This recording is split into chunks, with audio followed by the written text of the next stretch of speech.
What is the TP family, and how do you become part of it? Don't worry, if you're watching this, you're already part of the TP family. Now, before you ask, no, it's not take profit. That's the first thing traders think, right? TP stands for trading psychology. When Cliff Cheqona created this community, he didn't want to make it all about himself. He wanted to create a space for traders built around a simple truth. Most traders lose because their mindset isn't ready for success. So, what's the TP family? It's not a company, it's not an organization. It's a movement of traders who are done chasing shortcuts, done trading emotionally, and done feeling like they're alone in this journey. Now, let me be clear. We're not here to build another Telegram or Discord group. You don't need more chats or endless notifications. All you have to do is follow our content on YouTube, TikTok, and Instagram. That's where we deliver everything.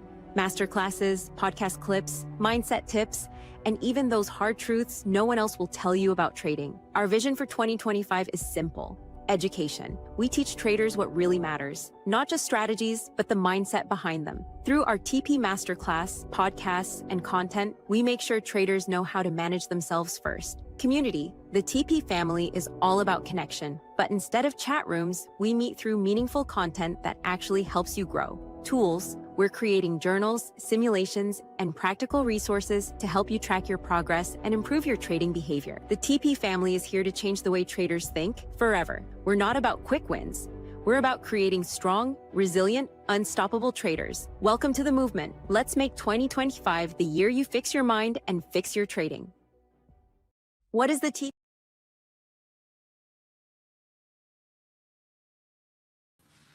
Hi, TP family. Welcome to another powerful session of the Trading Psychology Masterclass right here on YouTube Live. Once again, I'm Tennyson Shells, and today we are not just going to talk about trading.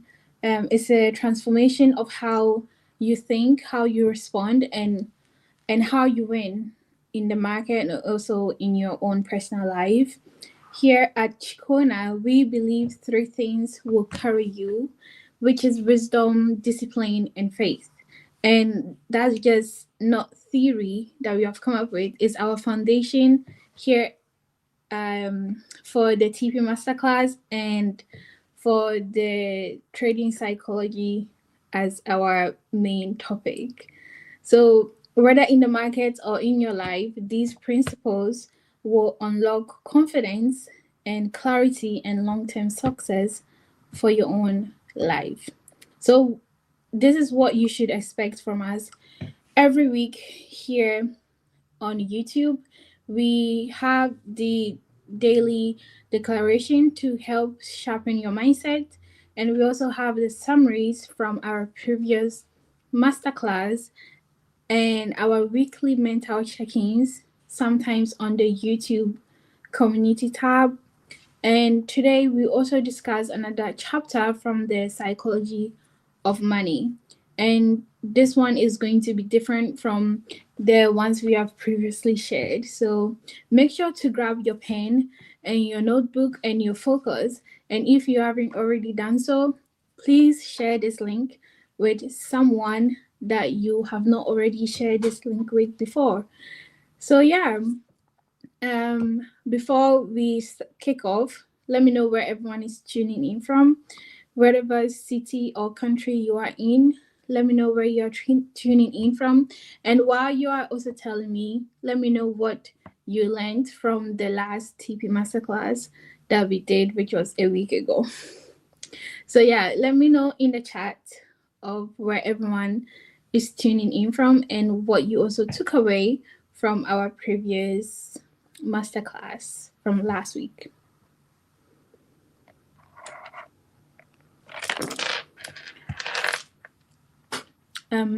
We have Nigeria, Lagos,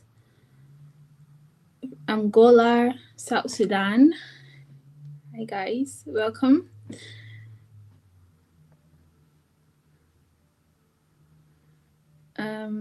Nigeria once again. And we have Ghana. We have Samuel from Ghana. Hello. We have Dubai.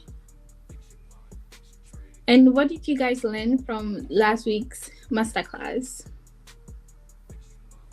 Well, we have India, Namibia as well. What did everyone learn from our last week masterclass?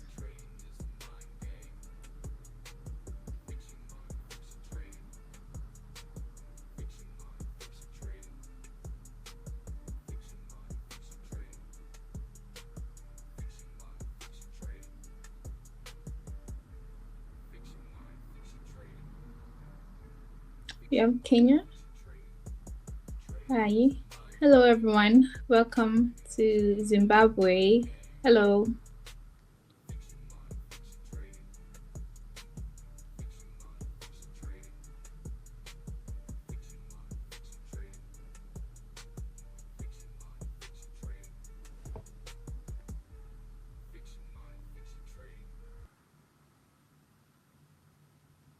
So what did everyone learn from last week's masterclass? I don't know if it's taking you guys a while to type it, but I want to know what everyone took away from last week's masterclass. It doesn't have to be just from the trading psychology.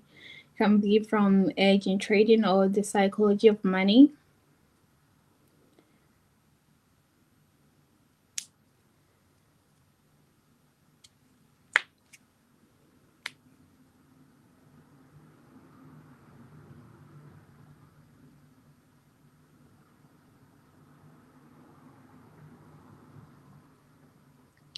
Okay.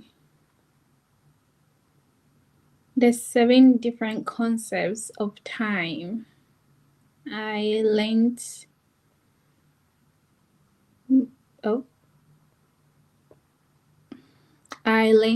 habit formation and it was amazing. I learned the dimensions of time. Yes, Cliff did speak about the different times that we experience as a human being in our lifetime. And it's up to us, with the help of God, to help us know when we are in a certain season of time. Habit transformation, habits of a transformed trader. Exactly. Yes. So I'm so glad that you guys took something away from last week's masterclass. Without any further talking, let's just move on to the next session. Thank you, guys.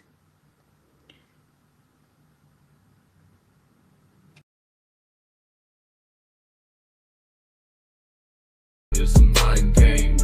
You heard me. Trading is a mind game. Fix your mind, fix your trading. Fix your mind, fix your trading.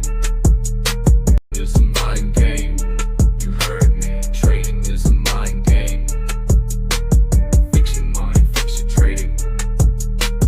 Fix your mind, fix your trading. It's a mind. What is the TP family, and how do you become part of it? Don't worry.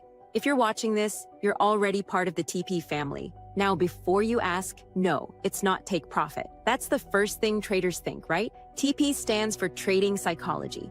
When Cliff Cheqona created this community, he didn't want to make it all about himself. He wanted to create a space for traders built around a simple truth. Most traders lose because their mindset isn't ready for success. So what's the TP family? It's not a company. It's not an organization. It's a movement of traders who are done chasing shortcuts, done trading emotionally, and done feeling like they're alone in this journey. Now, let me be clear. We're not here to build another Telegram or Discord group. You don't need more chats or endless notifications. All you have to do is follow our content on YouTube, TikTok, and Instagram. That's where we deliver everything.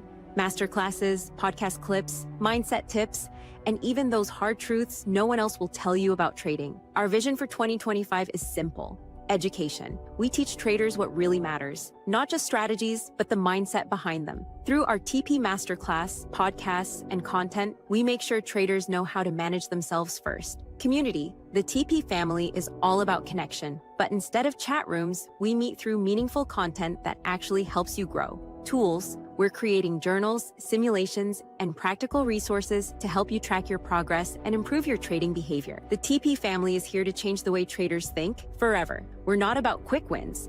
We're about creating strong, resilient, unstoppable traders. Welcome to the movement. Let's make 2025 the year you fix your mind and fix your trading. What is the TP family, and how do you become part of it? Don't worry, if you're watching this. All right. Good morning, good afternoon, and good evening, everyone. I missed you guys last week, but I am back. For those of you guys that do not know me, my name is Willis Oromi. I've been a trader for the past 4.5 years, and I'm excited to go through this particular segment of the book, as you probably guessed it by now, The Psychology of Money. Certainly a book that I thoroughly enjoyed reading, studying, most importantly. And of course, we're just not reading it. I'm sure many of you may have read this book already, probably a numerous amount of times, but we are actually holding hands and taking this journey together into this book to look at certain life experiences that we can all relate with and that we can all certainly grow with as well. All right. Without further ado, I'm going to go straight into it, but I've got a question. All right. Now, my question to you guys is, does anybody know what PPE stands for? Anybody in the chat, you can drop it in the chat. PPE. That's just an abbreviated term for something that actually means something specifically. But anybody in the chat, just drop it. What does PPE mean to you? How do you understand what PPE is?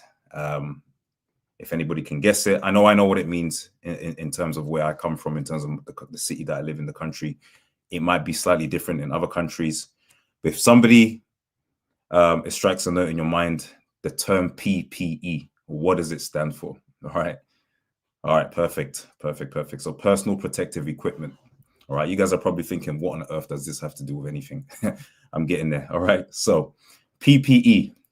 Thank you, Fanka. And if I've said this name correctly, is it Joaquin or Waki or Joaquin? Apologies if I butchered your name. I do apologize if I said that incorrectly. All right, but the term PPE stands for protective personal equipment. All right, so let's head straight into what I'm about to share with you. All right, so what is the purpose of personal protective equipment? The purpose of this is that it works as some form of protection or gear that's specifically designed in the workplace to protect you from things such as hazards, injuries, illnesses, things that you might even be exposed to, such as harmful substances, and the type of things that a PPE may look like. Especially when you think of PPE, when I think of PPE, certainly a lot of the first things in terms of environments that comes to mind is working in a warehouse or working in such a construction site where it's certainly required for you to have PPE, a high-vis vest, gloves, protective boots, so that in case of, massive metal objects that are incredibly sharp, it doesn't harm you when you're walking around, right? Major disasters that can basically happen at any given time randomly. You're prepared, you're visible, you're safe, your hands, your skin is not exposed to harmful substances, okay? So that's basically what PPE stands for, okay? So that's the purpose. The whole purpose of it in general, just to give you the context, is to protect yourself in the place of work, of course, with context depending on the type of environment that you're working in. Okay, why is this important? Well, the reason it's important is because, as you already know, I've already said it. Maybe I might not repeat myself twice, but you want to protect yourself at all costs. What is the cost? The cost of an unpredicted or an unpredictable event of a disaster or an unpredictable exposure to a substance that might be harmful to your skin, harmful to your breathing, harmful to your immune system, to your to the whatever system, what helps you breathe, how your organs function, and so on and so forth. All right. The reason I love to start about this is because I'm going to give you a brand new perspective here today when it comes to the topic of money, preparing for events that might happen. In fact, events that are going to happen. Every single person, as long as you're a human being, is subject to an event, whether how grand it is or how small it is. You're always going to be subject to an event that is going to be such a surprise, which, how ironic, is the exact same name as the chapter 12, surprise. Okay, chapter 12 of Psychology of Money talks about surprises, or the big surprise, should I say. All right. Now, the reason I share this with you is because oftentimes in life, we have major events. I'm going to give you some very relatable examples to every single person, whether you are married, whether you are a father, whether you are somebody who is single and go through some tests. Now, a test doesn't necessarily need to look like sitting an exam. You've got life exams. You've got things that may be very troubling that tests your patience, things that tests your character, things that tests your mind, how resilient you are in terms of, or in seasons of trouble, in seasons of where you need to build your faith, right? Why this is important is because you need to go through this process, which I'm about to share with you, the PPE. So no, it's not the protective personal equipment that I'm specifically referring to, but the concept is basically the same. So if you're going to write some notes down, write these particular 3 words that I want you to remember as we continue to go through this. The first one is P, which stands for preparation. Okay, so P stands for preparation. The second word is P, which stands for process. Okay, the second word is P, it stands for process. Last but not least, the E in the PPE stands for emotions. And I'm going to explain everything that I'm going to share with you.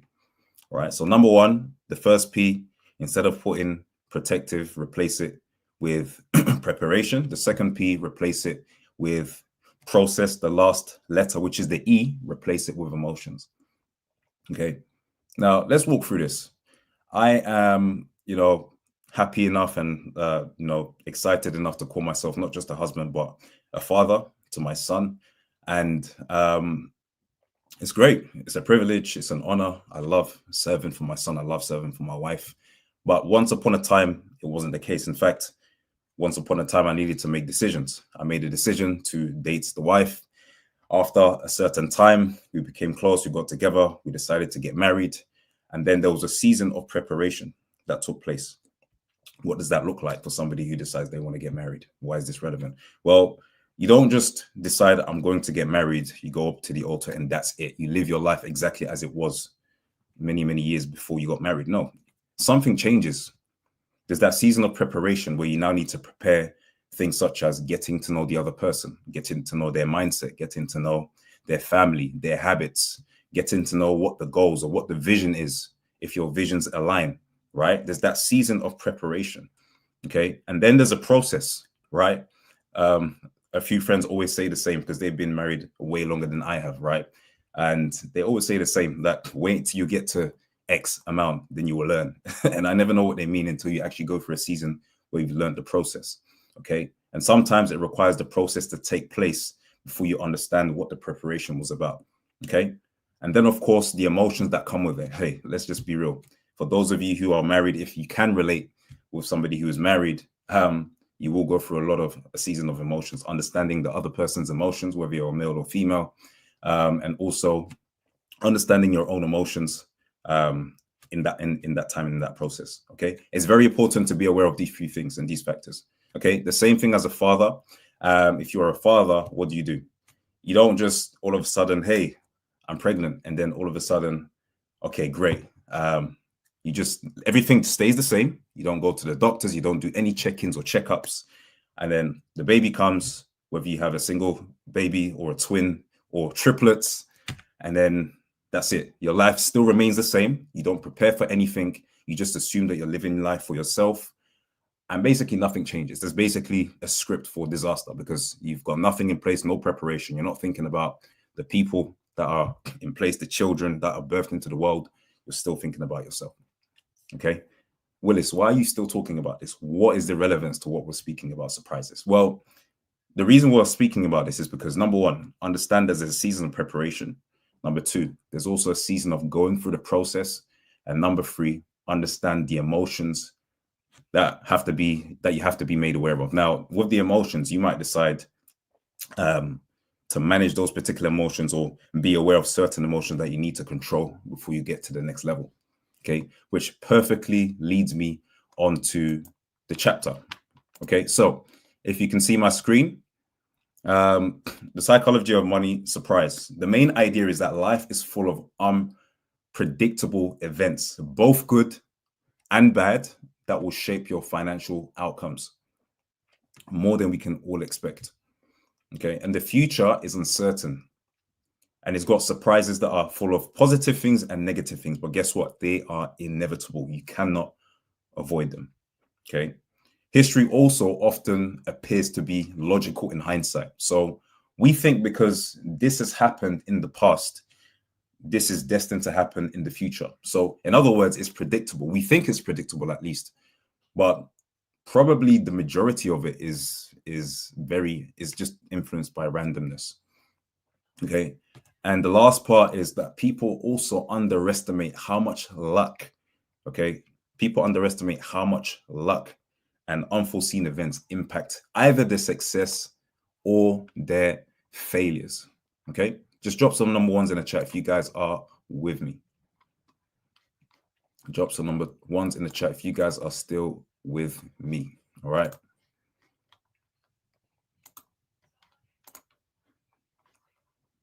Okay. Awesome. Perfect. So let us continue. So the idea is that events tend to happen all the time and they are unpredictable. But here's the problem. The problem we find is that there's a large portion, should I say, of attributes that are attributed to the skill, or should I say the success to the skill, or rather than it tending to be luck. Now, personally, there's nothing wrong. I believe there's definitely nothing wrong with either. There's nothing wrong with luck. Okay. I don't necessarily like to call it luck. I like to call it timing, perfect timing, divine timing. You know, people will refer to it in different ways, but you've also got the skill aspect of things. But how do you discern and decide the different things? Let's talk about it from a historical perspective. Nobody could predict that COVID-19 was going to be the way that it was 5 years ago. It's actually 5 years. I can't believe it. But nobody could actually predict that we were going to go through such a time as it was about 5 years ago. And it lasted maybe about a year to 2 years. Nobody, not a single person. Okay. The same way that nobody can predict. And let me categorically say this. The majority of people, maybe 99% of the world, could not predict major events such as COVID-19, major events such as the financial crash in 2008, such as many recessions in the decades before and before. Okay. However, there's also a season of preparation that enables us not to prepare for the thing to come. That's not necessarily why we prepare. In other words, it's a bit like a margin of error. In case this happens, I've got a risk parameter or risk management settings in place so that, God forbid, if something major was to happen tomorrow, we are not in a certain position or in a position of failure, in a position of disaster. Okay. In the same way that if tomorrow, you and your partner had a child or were preparing to have a child, and the child just comes after some time, you are not in a position to say, do you know what? There's no finances, there's no funds. At least at some point, whatever your situation is, somebody would have been working. Okay. Somebody would have been working, would have been preparing for the child to be born in 9 months. The 9 months is part of the process. Okay. Now, you cannot also be emotional and say, look, I need this child to come pronto. This child needs to come ASAP. No, you have to go through that 9-month process. Okay.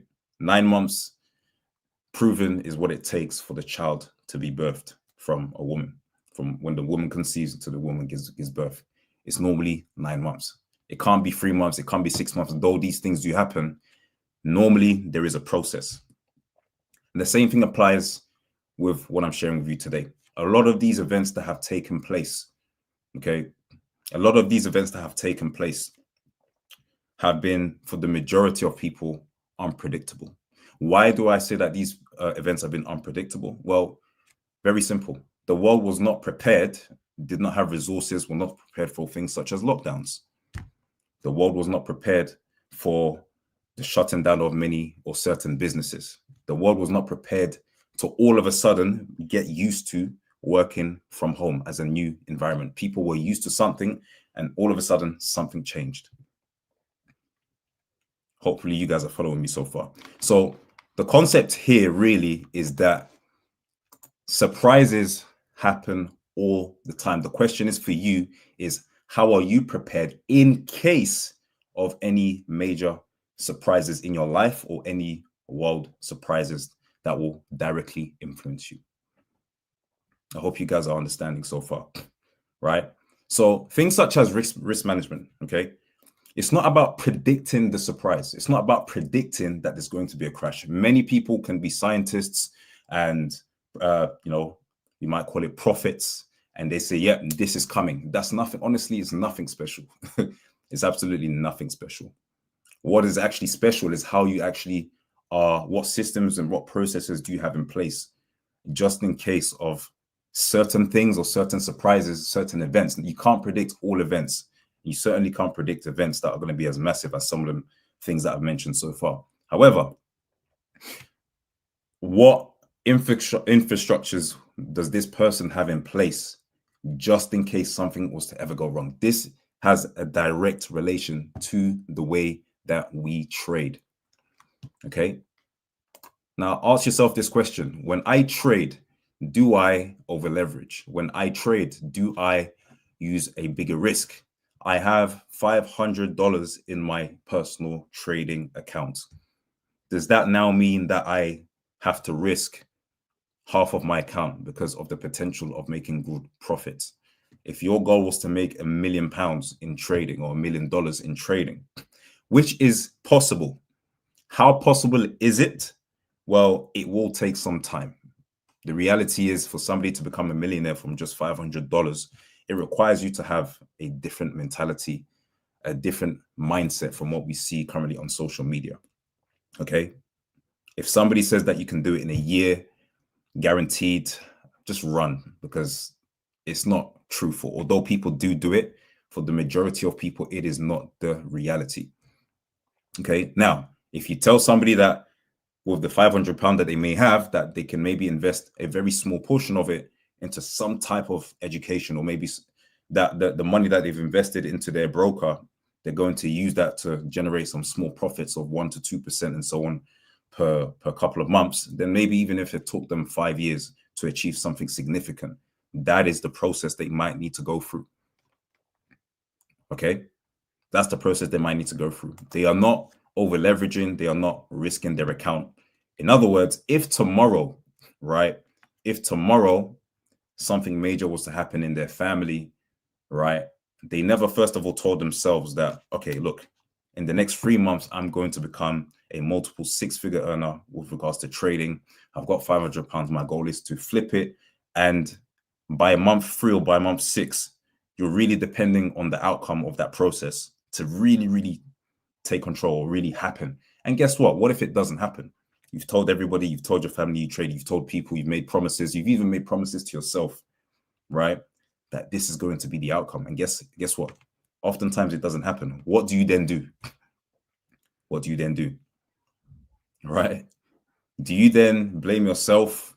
Do you then blame the process? Well, the reality is the process still is the process. It just depends on the type of process that you're preparing for. Hope you guys are understanding. So put certain infrastructures in place, put a realistic process in place, risk management, making sure that you're not over leveraging, okay? And understanding the realities of trading, because we know that trading, it requires for you to have a changed mind, to make better informed decisions, to have a better lifestyle. It's not all about the charts, for example. It's not all about the technical analysis. Although that's a great, and some people call it a major element to your success in trading, it doesn't even cover probably more than 10% of trading itself. It requires for you to be a transformed person, a transformed mind, in order for you to begin to find your way or your feet in terms of success in trading, as much as any field as well. Okay. But guess what? The luck part, or the part that we underestimate most of the time, is still a great part of it. The question is, are you in a position of preparation and even going through that process to experience the luck? Okay. Understand that uncertainty It's going to be, you have to embrace the uncertainty. It's going to happen regardless. You just need to also prepare your emotions, that your emotions are not so heavily invested in a particular outcome. In fact, your emotions have to be invested and submitted to the process. Okay, the process of transformation, as Cliff has often always spoken about through this masterclass. Submit yourself to the process of transformation. Submit yourself to the process of the process of transformation, the process of your trading plan, quote unquote. Okay, not necessarily the outcome, right? You don't want to be somebody who focuses so much on this is the precise outcome that I want to make. This is what I should be doing, rather than the process, because eventually you'll run into a lot of roadblocks. I'm a testament to that. Okay, I'm a testament to that. Why? Because I've been sometimes in seasons where I'm making incredible progress, right? But all of a sudden, my mentality changes to the amount of money that I need to make by Q3 or Q4, and something changes, right? So that's basically the point. Room for error is something that I can't stress enough about it. Why? Because this basically equals survival. In case of major events, in case of changes, are you going to be in a difficult position whereby you cannot survive? That's a question for each and every single person. Is your trading plan in a particular place where it's either this and that's it? It's either 6 figures by the end of year one, my first year of trading, and that's it. I don't want to hear anything else. Okay, what process, what preparation are you putting in place to make sure that I have the mind of somebody who is a multimillionaire? I have the mind of somebody who is a 6-figure trader or 6-figure businessman, or somebody who is successful.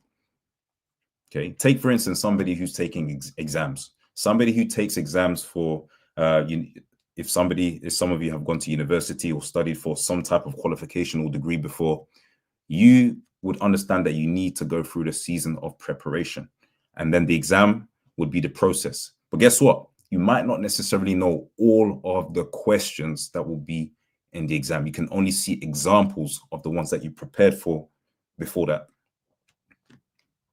Okay. Also, avoid arrogance. Avoid arrogance. Oftentimes, I love this. I love this particular part, especially what we've been learning in the last couple of weeks on the TP Masterclass. Whether you hit a take profit in trading or whether you hit a loss in trading, your emotions must remain the same. Now, if you are somebody who gets excited because of take profit, then great. If you're excited, that gets excited for take profit, then let your stop loss, when it gets hit, have the same energy. I hit the stop loss, at least I've filled my order. The trade is now officially closed. That's the excitement, and that's the attitude that should basically remain. I hope you guys are understanding. If you're somebody who's just not nonchalant, you're just very, okay, I hit take profit, I hit stop loss, then great. Let that be your mentality and your mindset throughout, and let that not change. In other words, don't now have a boosted ego, some confidence. Great, I hit take profit, I'm the best. You know, it might not necessarily come out as arrogance. That's not necessarily what I'm trying to say. My point is, let it be that our way of transforming is, number one, understanding the preparation that is at hand. Number two, going through the process of transformation, just like we do the affirmations every single time. I am the best. I am blessed. My mind is transformed. I make informed decisions as a trader. I do not over leverage. I put myself in a position. Okay, you guys, what are you doing when you're doing that? You're submitting to the process of transformation. You're speaking into the atmosphere. You're speaking over your life and saying these things. Maybe you might not believe it. Maybe you might not necessarily have the results that you desire yet. But guess what? You're submitting yourself to the process. And the emotions that are attached to it remains the same, because you know the outcome is a transformed trader. The money is just a byproduct of everything that I'm discussing here. Hope you guys are getting it. All right. So the final part I just wanted to share, of course, is that surprises are inevitable. Okay. You can plan them. You can't know exactly what the surprise is going to be. Right. But guess what? You can plan them. Just don't be somebody who thinks that they can predict anything. There will be many and plenty of people that says people could see COVID happening or people could see the recession happening. Yes, because there's been signs of it in the past, right? But especially even one thing this particular week I've learned in the markets for myself is that although your ideal setup, it might look the same and identical as some of the past setups that have brought rewards to you, guess what? The market is always adapting. The market is always adapting. It's changing slightly. Okay. Yes, the market tends to repeat itself. Yes, this particular setup looks like this setup a few months ago, last week, or the trade before. But guess what? You cannot be 100% sure of the market. Okay. Because when you begin to attach your emotions to that, guess what? When you attach your emotions to the outcome of this is going to hit my TP rather than if it hits my TP, these are the profits I will withdraw. You see the difference there? The difference is now I'm saying if it gets there, this is the profit I'm going to claim rather than saying when it gets to my TP, I will make X amount. There's a difference in mindset there. Okay. There's the humility there. Luck plays a bigger role, okay, than we admit. So stay humble in success, but resilient when it comes to failure. Don't be somebody who puts all of their, their predictions into, for example, into Bitcoin, for example, right? Knowing that, oh, we are going to hit all-time highs. It's supposed to be hitting all-time highs. We're going all-time highs, and that's all and that's it. There's nothing else after that, right? And then guess what? You haven't diversified your income. You haven't learned anything else, nor other skill. You now need to go through the process of the season of learning a new particular skill, maybe with a different pair, a different asset, and then you wasted time because you're just really focused and studying on that. Great. Maybe you just want to become an expert in one field in one area. Great. But don't be somebody who's not prepared for seasons of failure and you're not resilient enough. And leave also room for error. Okay. Confidence in your forecasts and prioritize a margin of safety, similarly to what I've mentioned in the previous segment. All right. So hopefully that makes sense. And absolutely. The last comment I've just seen, thank God for this teaching, are timely for me. Yeah, that's great. That's great. I'm glad you're learning. I'm sure most of you, I'm glad hopefully every single person has taken some notes and taken some value from what I've shared today. Understand that events, surprises, tail events, as the book also describes in The Psychology of Money, tail events are major events that might look like a once in a lifetime, but those particular tail events, people take advantage of those events and become really profitable, incredibly beneficial to whatever they've benefited from. Okay, so understand that surprises happen to every single person, whether it directly influences you or it indirectly influences you. They are going to happen. The question is for you is, are you in a position of PPE, right? Not protective personal equipment, no, necessarily, but in a season of preparation, going through the process and making yourself aware of the emotions that might come with it, detaching your emotions in terms of being super excited for the season to come. Great, yes, but most importantly, making sure that you are submitted to the process of transformation. Guys, my name is Willis Aromi. It's been lovely to share this particular segment with you guys. I hope you guys had some incredible value, and I will see you next time for another segment where we'll be doing a book review of The Psychology of Money. Peace out and blessed. Bye-bye.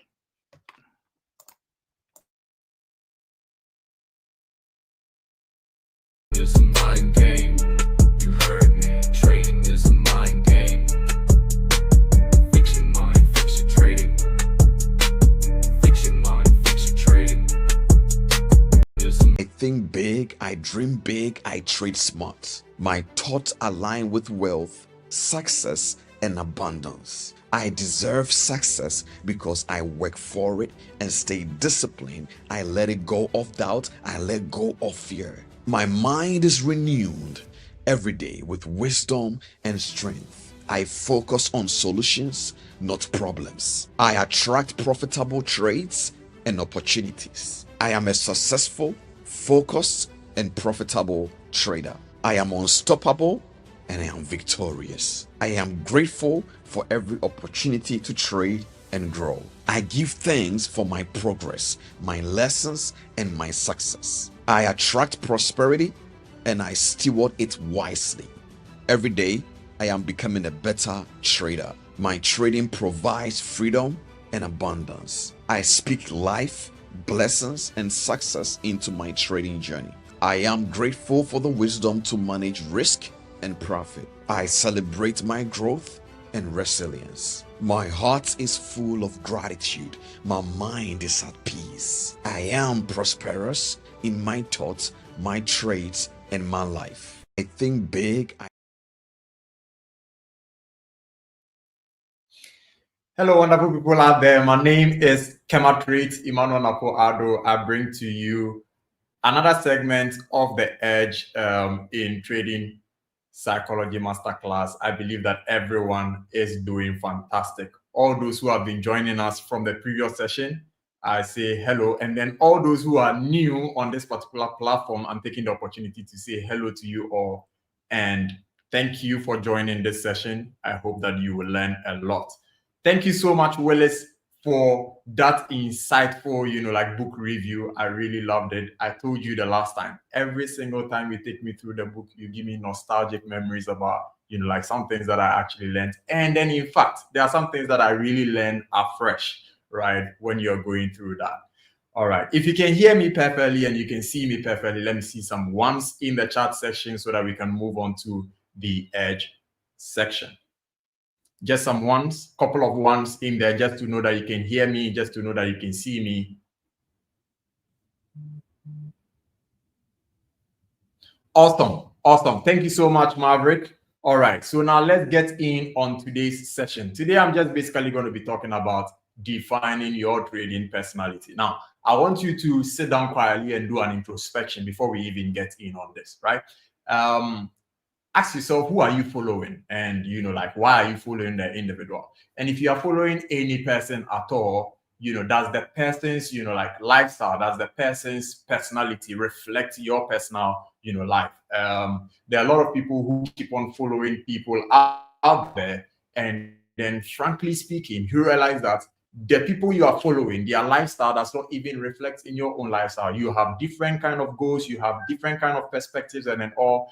And I'm not saying that you are not supposed to copy the perspective of these people. It is, the perspective of these individuals, but you're to tailor it to how you are as an individual. And therefore, that is why we are going to be going into defining your trading personality as an individual. We are going to take barely about 10 minutes to go through this. I'm going to share my screen and then present something as I've always been doing. And then we would be able to get this. All right.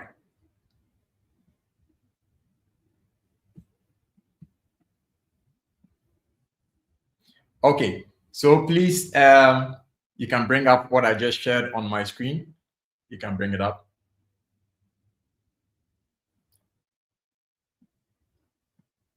Great. Thank you so much. All right, so defining your personality as an individual trader. Now, this is what we are basically going to go through. Now, I want you to first of all look at it this way. Ask yourself, what are your goals as an individual? What are you trying to achieve? I know that you are in trading currently. I know that you are a trader, or you have come here, you have the interest of trading, the market, whether it is the stocks market, the bonds market, the equities, the options, or even the forex market. What are you trying to achieve, and then why? Now, ask yourself these questions. Do you want to be a full-time trader? If you want to be a full-time trader, what are the measures or what are the studies that you are putting in on becoming a full-time trader? The person you are following or whoever you are learning from, is that individual a full-time trader? And then what can they teach you on that particular journey, right? Now, do you want trading to supplement your job or business? Let's say you are not an individual who is necessarily looking to become a full-time trader. You just wanted to supplement your job or your business. It means that the kind of way you approach the market is going to be entirely different from how someone who is looking to become a full trader is going to be, approaching the market. And trust me, you might think that it is, sort of skewed, but it's actually true. You are at work. The kind of trades that someone who is going to be practicing as a full-time trader would be picking on the market or would be seeing on the market, you might not necessarily be available to be able to see those kind of trades. It means that there is a perspective or there's an approach that you might have to take in order to get certain kind of trades on the market. I hope you understand what I mean. Now, we go on to the next question, which says that, do you want to trade and travel? Right, which I believe that every single person on this live wants to be able to trade and then be able to travel the world, be able to do whatever you want, have that time freedom, location freedom, as much as you can have that financial freedom along the way. Now, what like measures have you put in place towards this particular goal? Or is this just a mindset that you have, like in your mind, right? Remember that the Bible even says that, like if you want something to actually become a reality, you have to be able to pen it down, and not just penning it down, but penning it down into detail. So have you basically done that, right? Ask yourself that question. It is common to want the results, but not the lifestyle that comes along with the results that you are looking forward to. So it means that an individual needs to be able to put themselves, to the extra mile to be able to achieve that particular result with the kind of work that it comes along with. And then you might be able to be willing to do that particular sacrificial, be that particular sacrificial lamb to be able to see that particular results. Now, the second one is the current lifestyle. Most of you have a lifestyle that does not tally with what you are basically learning. Now, let me just bring it down and break it down, like better. An individual is at this level, and they are watching someone who is at this level straight, and they are repeating what exactly they are doing, when they have to go into the archives of that individual to see what they were doing when they were here. Like when they started their journey and they were here, what are the necessary steps that they put along the way? So it's like seeing someone who is at the top of a ladder, but you are looking forward to ways and means to just jump and then find yourself on top of the ladder along with the person, without necessarily factoring in the fact that the person had to climb from the base of that particular ladder. That is what a lot of people do. That is what most of you individuals do. You come into the market with your little $200, little $1,000, little $500, and guess what? You just want to make 20,000, 40,000, 50,000, just like all the other people who have been in the market for probably 4, 5, 6, 7 years, constantly trading this market profitably, and they are now able to have a well of capital to be able to risk certain kind of trades on the market. You bring in your $200 and then you say, I'm gonna flip this to 20,000, dollars in 5 days. Now, I'm not saying that it is not possible, or I'm not saying that there's no possibility of you flipping $200 to $20,000 or $50,000 or $100,000. That possibility has already been achieved by a lot of traders. And, for a fact, as Willis also said, I'll stress on the fact that even though there are traders who have been able to achieve this, you realize that out of the many trades that we have, it is just a few or a calculated few that have been able to achieve it, which means it's actually difficult and almost close to impossible for an individual to be able to achieve a goal like that. What it basically means is that, like you as an individual need to know what exactly you are doing coming into the market. So you have to spend time to be able to learn how to do it, and then dedicate that particular hour to be able to do it the right way. Probably the timeline needs to be longer. Probably yours is supposed to be 2 years. Probably yours is supposed to be 3 years, not just coming into the market and wanting to do it in 5 days. Now, I heard about a Japanese trader who traded in their living room for about 8 years, and they made over $8.7 million, if I'm not mistaken. Now, this trader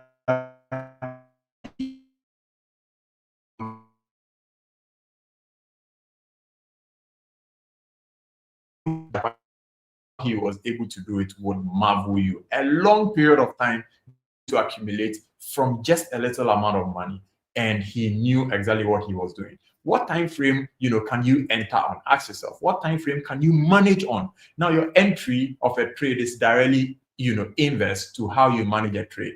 You can basically give everybody an entry. I can come on here and then say, everybody, you know what? Let's jump on gold now, buy now. But guess what? Managing that particular trade is entirely different. Whereas probably price hits 50 pips based on what I've seen on the market, I jump out of the market. You might probably not know what to look out for in order to jump out of the market. So you'll be in there when price goes to about 80 and bring you all the way back to an entry, or probably if you're not lucky enough, bring you all the way to a loss. That is why a lot of people join signal groups, which I'm not saying it's not working. But what I'm saying is They join signal groups to be able to have entries on the market when they have not been able to first of all tackle how to manage a trade. You are definitely going to be a loser, right? Now, how often will you have, like internet and access to, like chat? Just like how I was talking about your current lifestyle. You are a worker. How often within the day in your work schedule can you be, like able to access your chat?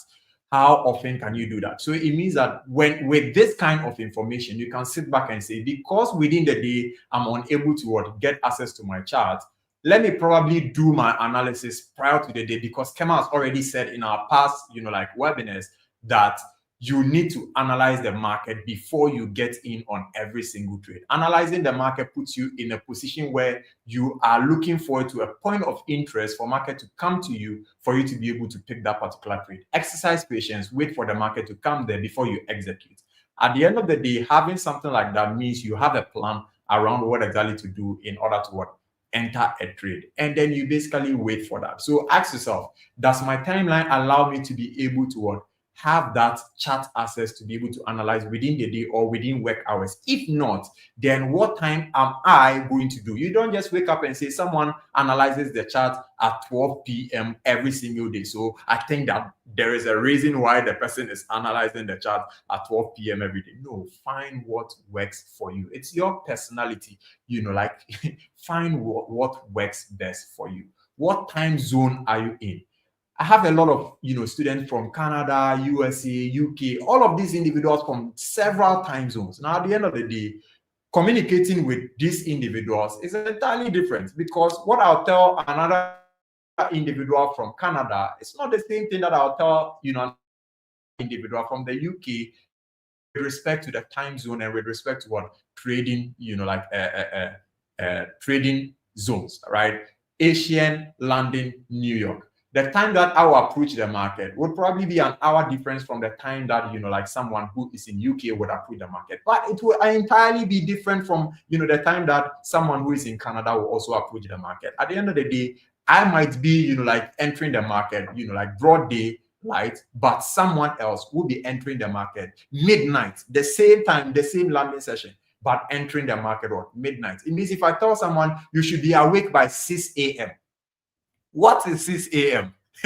Is it 6 a.m. my time or 6 a.m. their time? And how does it relate to the market, when we are talking about the different time zones that we have on there? So your current lifestyle, your current jurisdiction, your current location all comes, under lifestyle, and then it all works together hand in hand. Design your trade plan around a style that will be most suitable for your current lifestyle, not just because everyone out there is preaching a certain kind of lifestyle. You want to also just, find yourself in there. Now, the next one is basically going to be talking about your trading journey. A lot of you do not generalize your trading journey. If I ask most of you on this live session right now, what has transpired in your 1 year of trading, you will not even have a story to share. But guess what? These stories, the bad, the good, the failures, they are all these that comes to turn into lessons along the way, right? Some of the failures you might fail and then say, oh, like, why am I failing? Why am I failing, right? Myself, for instance, in 2 weeks, I was picking some trades on gold, and it's not going well. But every single time I pick a trade, I make sure that, hey, my psychology is in check. Okay, let me talk to Cliff and then see what exactly he has for me. We get on there, we talk, and then Cliff says something. I'm like, whoa, awesome. Now, some individual out there feels like, no, Kema is the pro trader. He will never have any psychological challenge in the market. Guess what?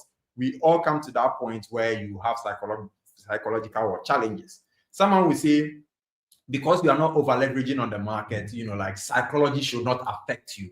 Guess what? There are times when your so-called perfect trading plan, your so-called perfect strategy on the market can bring in certain losses just because the market dynamic has changed. And you might have your first loss, second loss, third loss, fourth loss, fifth loss, sixth loss. And because you have not been in a position where 6 losses has come, in chain, all of a sudden you feel like, what is happening? That could actually bring you into a position of, is there something I'm missing out? Let me go back to my criteria and then check.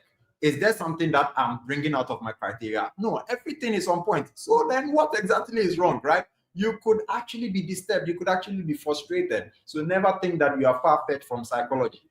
Actually, This is one of the best things that you hear anywhere, right? Now, one of the things that I want you to do is, because you're able to generalize most of your trading, from when you started all the way to your current time, you'll be able to look out for repeated patterns.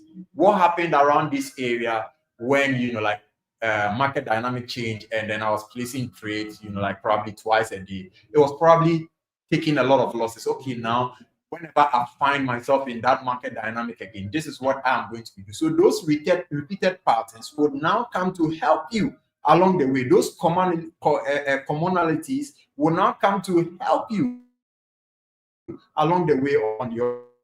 I'll be understand. You do more what's working and less of what isn't. Now you must also be able to sit down and say, okay, what is working for me as a trader? What is not working for me as a trader? Now, how do I model myself to do more of what is working and less of what is not working? Now, what rules can you implement to avoid repeating those failures, right, along the way? Then now we say that, okay, you are generalizing, penning down every single process. Now, that particular process that you generalize will be that same process that you can convey to another individual who might, find in check with your kind of lifestyle, and it will help them along the way.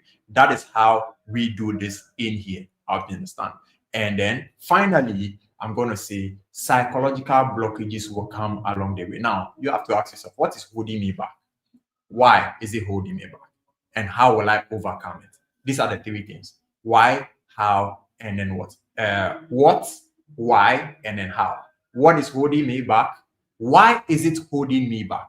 And how will I be able to overcome it? So first you identify, then next you assimilate, you process, and then finally you find a solution to it, right? That is what brings you into risk management in this particular space. What is the problem? Being able to identify the problem, solve a major part of the problem in itself. Why do I have this problem? And what can I do in order to solve this particular problem? The more reflection that you do, the more self-review that you do, and the more contemplation that you perform as a trader, the quicker you will find progress in this particular journey. My name is Kema Trace. This is all I have for you today. I hope that it has helped someone.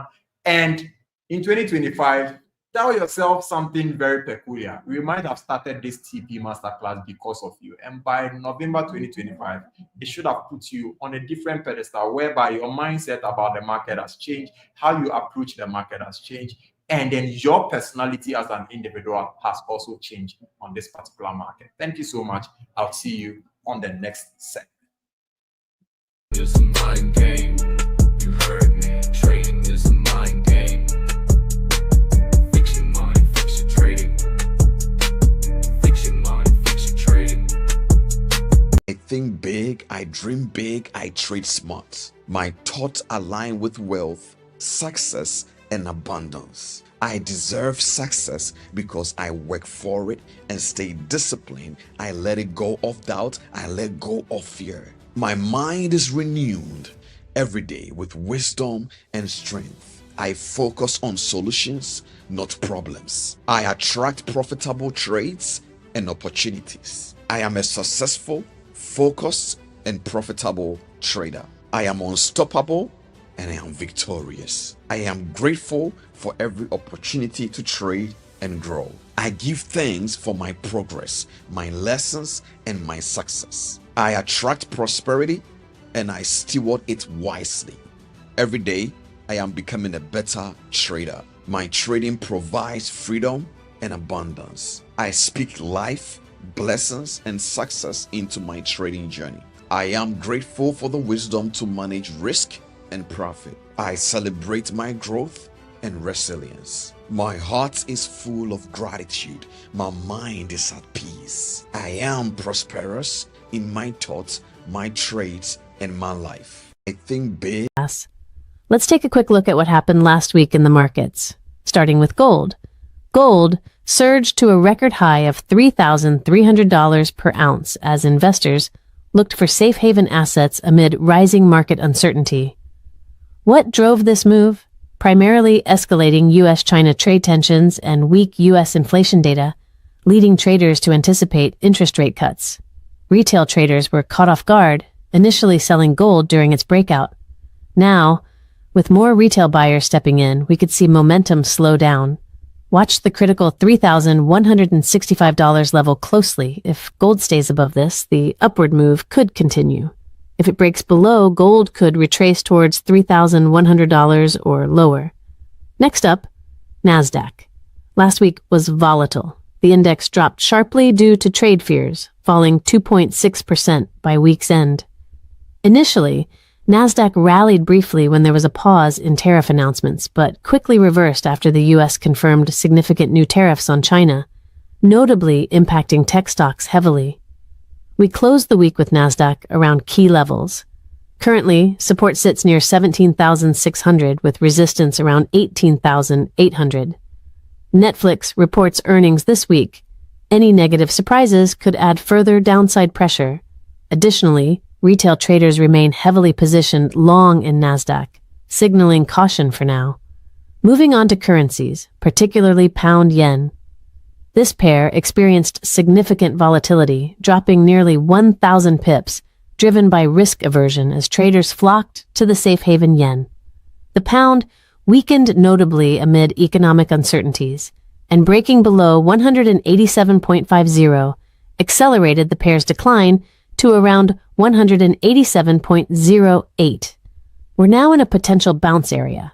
If market sentiment stabilizes this week, we might see pound yen recover towards 188 or possibly 189.60. However, the bearish structure remains intact, so await clear confirmation before taking action. Looking ahead, key events this week include U.S. retail sales, China's GDP numbers, UK inflation data, Netflix earnings report. Additionally, keep a close eye on central bank communications, especially the European Central Bank statements on Thursday and any Fed speeches, as these could significantly impact market sentiment. Final thoughts? This week is crucial for confirming market trends. Stay disciplined, follow market structure, and avoid unnecessary risks. This is TP Market Watch. I'll see you inside the Masterclass.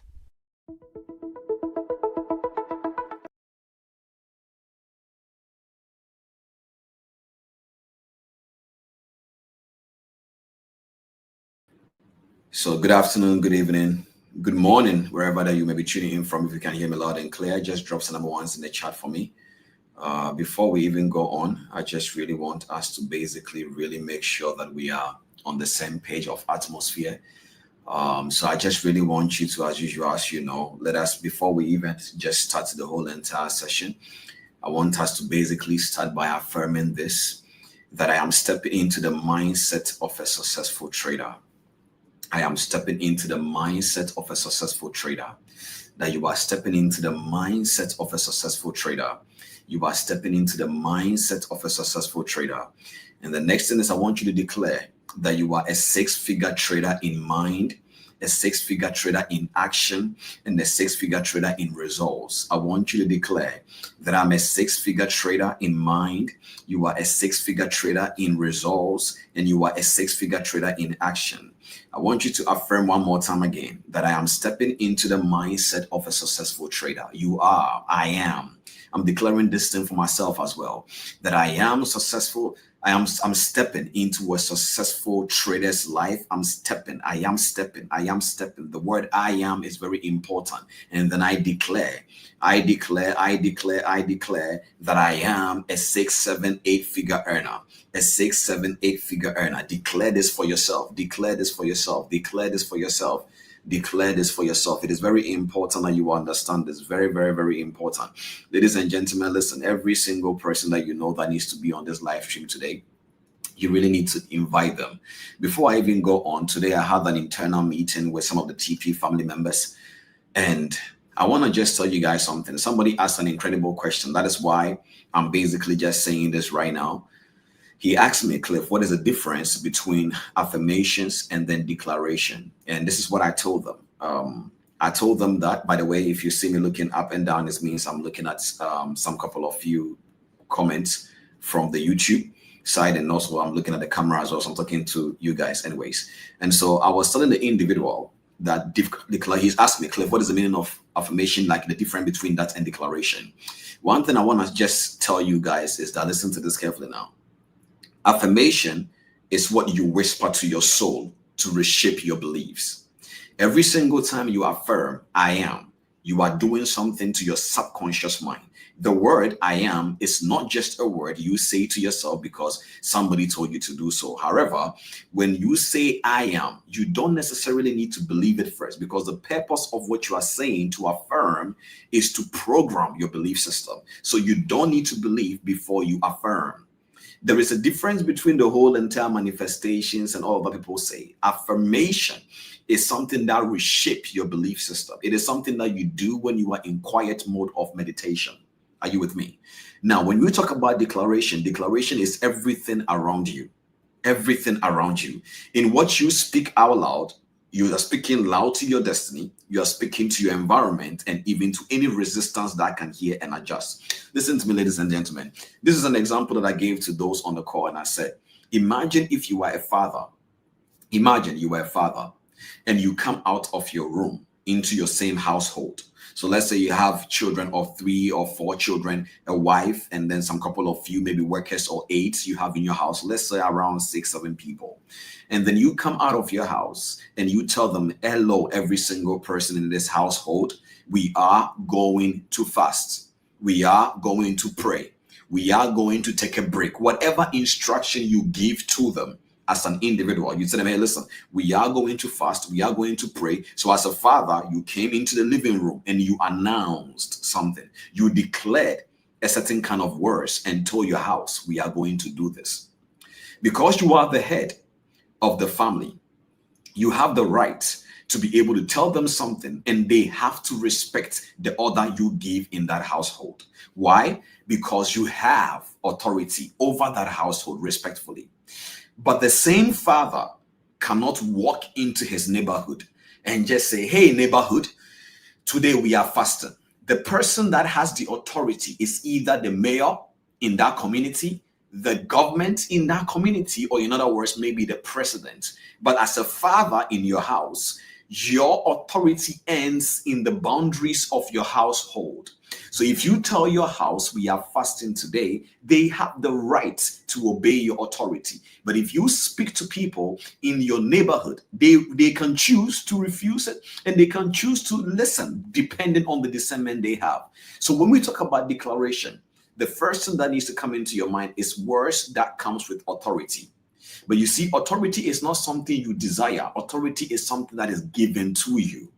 And in this world that we live in, everybody has the authority to speak over their own life. Your own life, the words that come out of your mouth, it is your responsibility, your ability to respond over your destiny. So if you say, I am great, and I declare to my future me that I am prosperous, nothing in this world is meant to stop you by the words you say, because according to laws and principles, you have the authority to declare over your destiny, over your environment, anything concerning you. So if you say that you are broke, you chose to say that. If you say that I'm great, you have the right to say that you are great. Nobody can say, are you stupid? If you allow people to basically tell you what to tell your destiny, you have given them the power to control your life. Are you guys with me? So every single Monday to Friday, we post declarations and we post affirmations in between as well. So now that is a difference. Affirmation is for you to rewire your mind, your subconscious thinking, your belief system. Declaration is for your commanded in authority over your destiny, your life, and everything concerning you. So if you have the authority right now and you understand what I'm saying, I want you to speak to the future you. Call yourself by name. Let's do this 7 times. Call yourself by name. I'm calling myself, I'm saying, Cliff Cheqona, you go forward. Cliff Cheqona, you are a global impact. Cliff Cheqona, you go forward. Cliff Cheqona, nothing may be able to harm you. You're going out, you are blessed, Cliff Cheqona. You're coming in, you are blessed, Cliff Cheqona. So I want you to basically declare this over your destiny. You know, once upon a time, traders didn't used to believe this because they thought trading is about just numbers. Now you have realized that you have followed the numbers alone, you have followed chasing every strategy, and still, regardless of your back testing results, you have something still needs to fail you in your role. So now I want you to mention your name by yourself. Mention your name. Don't forget about every single thing the environment looks like. It doesn't matter even if your brain is telling you are being stupid this moment. Just keep on declaring. You have authority. Tell yourself, whoever you are, whether you are called James, whether you are called Peter, whether you are called Lillian, whatever your name may be, tell yourself you go forward. You are a multi-millionaire in the making. Speak to your future. Sometimes I tell people, pick up your picture and look at the you currently and speak to that you in that picture and say, go forward. Go forward. Cliff Cheqona, go and impact. Go forward. Are you guys with me? This is declaration. You have authority. I just said, let me just take a few minutes to explain this right now before we go into today's lesson. Oh my days, today's lesson, I want you to tell yourself that your life will not remain the same again. Believe me, your life will not remain the same again. If you know somebody who needs to be on this live stream, please tell them to join in. Every trader, somebody who is thinking about becoming a trader, somebody who is almost giving up on trading, they should come. Ladies and gentlemen, listen. Whether you like it or not, you are part of the financial market. Whether you like it or not. Because you travel, you probably save money in the bank. You have exchanged money one here or the other. If money has come into your hands in dollar or pounds or yen, whatever, euros, you've exchanged it before. So you are part of the financial market. The only difference between you, if you are not part of it yet and you're still listening to me, and those who are part of it, doing business in the financial market, is that they intentionally want to make money for themselves using the financial market. This world that we live in, you cannot afford to be ignorant in any area of your life. So the information that I teach, number one, it comes from experience. Number two, it comes from conviction by the belief systems I have. Number three, I meditate upon them. I pray over them before I teach them. I'm saying this for you to know that every single message and teaching I bring to every single person on this live stream, it is carefully thoughtful, and I ask myself, is this the message or the teaching the TP family needs? If the answer is yes, how then do I connect it to the overall curriculum that we are following to transform your mind? Are you with me?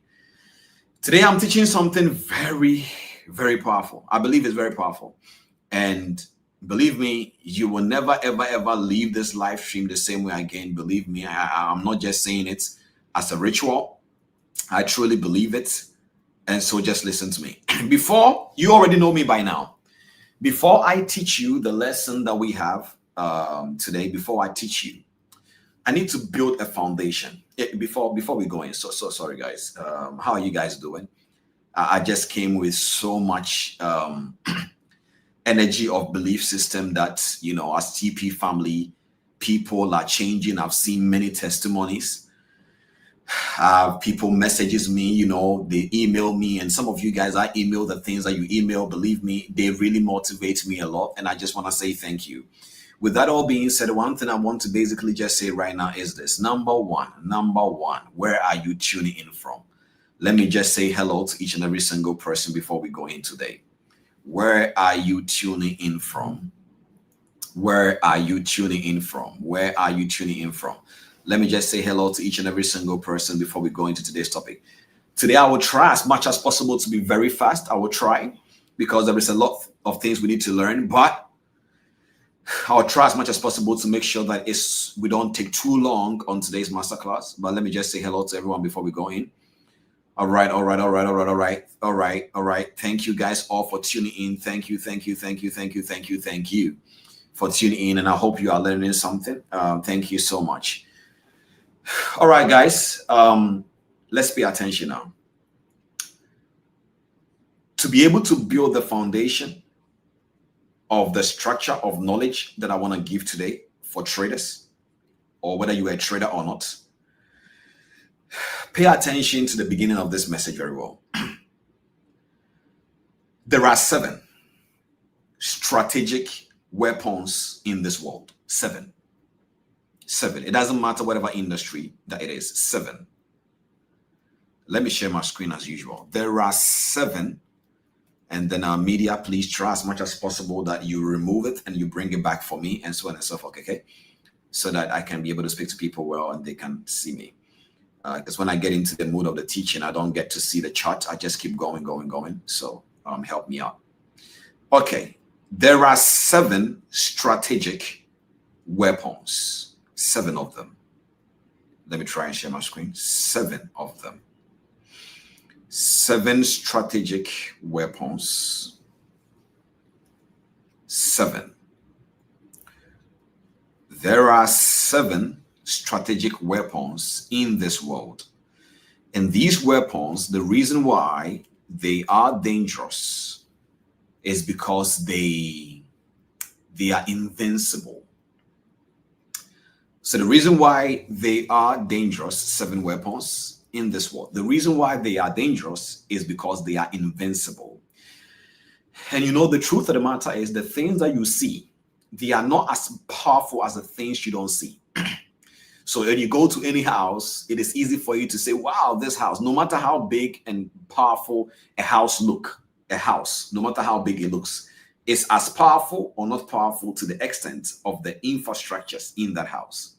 So the water. So have you ever stayed in an area where the house may look luxury, but they have no light, they have no water, they have no gas? No matter how powerful the house structure looks, eventually as an individual, you get tired of the house, whether you like it or not. That is how powerful infrastructures are. So there are 7 weapons, 7 weapons that are in this world strategically that makes it very powerful when it comes to our living. The first one I will talk about is called guilt. Guilt is the first weapon that is being used. When I say weapons, what I mean basically is this, is that we live in a world that we are constantly being influenced in this world, whether you like it or not. Right now that you are listening to me, if you pay attention for 1 hour, 2 hours, I am influencing you. It's called direct influence, okay? So if what I'm saying is nonsense, you are basically going to end up having a nonsense mind. If what I'm saying is the truth, you're going to end up having freedom. So whether you like it or not, whether it's me influencing you, your friends, yourself, the things you watch, the things you see, a lot of things are influencing us. And so there are invincible weapons that are being used against human behavior every single day. That is what I mean by 7 invincible weapons. They are used in this world to influence what? Human behavior. So what am I saying? These weapons are used to influence human behavior. What is the purpose of these weapons? Again, I'm going to write it down here: to influence human behavior. Human behavior. Are you with me? That is the purpose of these 7 invincible weapons. The goal is to influence human behavior. It is very, very, very, very, very important that you understand this. Now, what do I need you to understand now? That these 7 these 7 weapons used to influence human behavior, they are in several areas of life. It can be in institutions, it can be in schools, it can be in hospitals, it can be in churches, it can be in so many different places, it doesn't matter. But then they are weapons. Weapons here does not mean negative. Weapons mean something that is able to influence something. Are you with me? So the Bible will tell you something that the weapons of our warfare are not carnal. So weapons are not something negative. It means that something you use to warfare against something. The first one that I want to talk about is what I call guilt. Weapon number 1 is called guilt. Weapon number 1 is called guilt. In other words, the fear of being wrong. The fear of being wrong. You see, this weapon is mainly used for manipulation through morality. So in other words, nobody wants to be classified as a bad person. So I remember back in the days, we used to really think if you are a Christian and you desire money, then it means that you are a bad Christian. You feel guilty. Because growing up, I always heard that, lack of money is the root of all evil. We didn't used to add the love of money. So it was mostly the money is the root of all evil. Then I got to realize that it is the love of money that's the root of all evil. So as an individual, I was always afraid of being wrong about chasing money or trying to be successful. So I will feel this guilty in me. And sometimes people can use that to control you by your conscience and so on and so forth. So it makes you feel bad for saying no. So let's say if somebody tells you, hey, have you heard about Cliff Cheqona TP Masterclass? And the moment you say no, you're like, wow, you have not heard about TP Masterclass, bro. What are you doing? Do you know that, if you right now, you're not listening to this masterclass, you are the most unserious trader in the world? No, chief, it's not true. It's not true. If somebody is not listening to me, it means they either don't know me or they are not in line with the things I'm saying. There is nothing like they should feel guilty about it. I am not the only one who teaches things that transform minds. I'm just privileged to be one of the people God is using. That's all. But if people use that against you, they want you to feel guilty for not liking Cliff. It is not true. Not everybody thinks I'm a big deal. Are you with me? So nobody actually make anybody feel guilty. Oh my God. So you don't know that? No. Not everybody even thinks trading psychology is a big deal. Are you with me? So the fear of being wrong is used in religion, is used in toxic leadership, and is used in family manipulation. So back in the days, in network marketing, I don't know if anybody have seen network marketing before. I got introduced into network marketing very long time ago, before I left that industry. I will never forget. So true story. I saw somebody talking about a product in an MLM space. And, I was ignorant then. Back then I was very ignorant. So I didn't know what the person was doing. And when I saw the person promoting this whole, product, I said, oh, let me ask this person what this product is all about. So this individual took me onto a phone call with this upliner. That is what they call it. Or that is what we used to call it back then when I was part of it. It's called upliner. So the upliner will come and speak to you in a way to let you feel like if you are not on board with a product, then you are either useless or you are never going to make it in life. That is how we used to feel. But it's not true. That is how we used to feel. Hey, you don't know anything about this product. So the person will first of all make you feel bad, make you feel guilty that you are not serious and so on and so forth.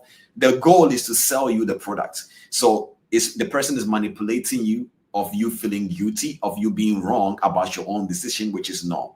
But you see, in this world, not everybody will do the same thing. So that is a weapon number one. It is used in several places. It's called the guilt weapon. Number two is called shame. Number two is called shame. The shame here is fear of exposure. Fear of exposure. This weapon is used to attack your identity. So this weapon is used to attack your identity. It is a weapon that keeps you away or keeps you from stepping up, trying or changing, or it becomes, you are afraid of being seen or judged. So this normally is for people who think if they start any content, business, or if they start any business, their family will think they are not going to ever make it. You think, and this kind of, fear is used in relationships as well. It's like you think your current relationship is going to always be the best. And the person makes you feel like if you leave them, you will never become better of yourself. It's not true. It's called fear of exposure. You go into the next level. Let me quickly just go into it. Number three is called lust. Last year, it's not about sexual lust. This one is the weapon, which is used in the weapon of desire. The weapon of desire. The weapon of desire. Ladies and gentlemen, I've not started teaching yet, so pay attention. The weapon of desire. So the weapon of desire is when, you don't even know why you buy the things you buy. You don't know why you follow the things you follow. You don't know why you do the things you do. You just know that you're going to do them anyways because you are being influenced by the things you see on social media, fashion, entertainment, porn, people asking me, I get, messages all the time from people telling me about the addiction in that area. And I say, hey, I used to be addicted to porn as well. But here I am, by the grace of God, no more, because I've come to realize it's a weapon that was being used against me, and I need to be able to free myself by the grace of God from it. Now, the fourth weapon, I would say, is called pride. Pride is a weapon. Remember, what did we say? That these weapons are used in this world. These weapons are used in this world. And the weapon of pride is the fear, or basically, let me put it this way, the weapon of overestimation. Overestimation. So overestimation is when somebody starts getting a name. Right now, you may have heard about things like alpha male. People like that. We live in a world right now where it's difficult to advise anybody. So it's difficult for you to see someone. I'm not saying that they are wrong, but let's say someone like the Tate brothers. It is going to be very difficult because that is a weapon that they are using to basically do everything that they do. They position themselves as individuals. Not that it's negative. I'm trying to let you understand the weapons used in so many different things, in fashion, in everything. So it is positioned that if you talk about Gucci, hey man, be careful. Gucci is a luxury brand. If you talk about Lamborghini, it's like you cannot talk about it. Even if you say you don't like Lamborghini, bro, you don't like Lamborghini. No, I don't like Lamborghini. So it is very difficult right now for somebody to open their mouth and say, hey, you don't like the Tate brothers. Hey, you don't like Cheqona. Hey, I don't like this message. People feel pride in every single thing. It's a weapon. So it is when you overestimate something. As I'm saying, not everybody thinks I'm a big deal. I think I'm a big deal, not because I feel for myself. I think I'm a big deal because I know whom I have believed and I am persuaded. I know that I'm a big deal because I know that I am the head and not the tail. I know. Based on certain structure, I know that I'm fearfully and wonderfully made. That is where the pride is coming from. Not because I think I do TP Masterclass. Not because I think 50 people sit on live stream watching me. Not because I have been trading for over a decade. Not because of that. But I know whom I have believed. I know where my conviction is coming from. So pride, not in negative, but pride in overestimation. So you cannot basically tell somebody, if you're not listening to Cliff, then you are not a serious trader. That is overestimation. Believe me, that is not how you act in this world. So it's a weapon. The moment you start using me or using every single thing we do as an overestimation, now you are using a weapon against that individual. Because once upon a time, you didn't also used to believe in trading psychology, but now you do. So don't overestimate it to people. If you have found the truth, if you think accordingly, grow in it. So that is weapon. The next weapon is what I would say envy. Envy is the next weapon. Now, all these things that you are listening to, yeah, they are used in industries. It's not that it's something within you. So that's what I'm saying, weapon. So an industry can sit down and say, if we make all iPhone users feel like they are special, everybody will hold their phone and turn the camera back, right? So you will see a lot of iPhone users. They hold their phone, we hold our phone, and then we turn the camera back because we want you to see the Apple logo. Whether it's iPhone 12, iPhone 1, iPhone 2, it doesn't matter. Now, if you become now an iPhone user, you now have to keep on upgrading. Because if iPhone 6 was great, guys, you need to use iPhone 7, right? 8 Plus. So because overestimation, pride in something. The people in the fashion world, they use it, and so on and so forth. The next thing I want to talk about is the weapon of silent competition. Silent competition. Right now, everybody is everything. Everybody is competing against everybody in their own mind. I am this, I am that. The Bible says those who compare themselves to themselves are not wise. Why? Because we live in a world right now where competition is everything. iPhone versus Android. Lamborghini and Brabus, right? Rolls Royce versus what cars again should I even mention? With it versus Bentley. So basically, competition. It is silent. It's like we call it healthy competition. Competition is the competition. Whether it's healthy, whether it's unhealthy, it's competition. And no matter what happens, it creates envy. It creates envy. But it is needed so that two football teams can be able to come together to sell a ticket to another person, right? So that people can come and see Cristiano Ronaldo and Messi. Silent competition. So no matter what happens, Messi can be like, oh man, I appreciate Ronaldo. Ronaldo is also saying, I appreciate Messi. But it's a weapon they use to fuel lust in men so that they can be able to do something they want to do. Are you guys with me? Now, the next thing I want to talk about is fear of missing out. Fear of missing out. FOMO. FOMO, fear of missing out. Now, as you guys can see all these things, there is one emotion. Remember what I told you guys? Every single time that the human brain is so powerful that if you mix two or more emotional things together, what start happening is it start changing everything. Are you guys with me? It start changing every single thing. So we have one very powerful emotions. And what do we say when we're studying emotional intelligence? That emotions are biochemical reactions in the body. So when you mix any emotion to something, it turns into something either toxic or something either good. Right now, if I am afraid of fire, it's good. It can preserve me from burning. So even though it's fire, it's good. So at the end of the day, one thing why I started this is so that you guys can be able to understand the nature of the conversation we're about to have today, for you to understand how to use it very well in your trading, and so that you can also be able to understand. Now I'm about to introduce my topic. My topic for today is titled FOMO in trading. FOMO in trading. If you guys are ready, kindly just drop some number ones in the chat for today's topic. FOMO in trading. FOMO in trading. FOMO in trading.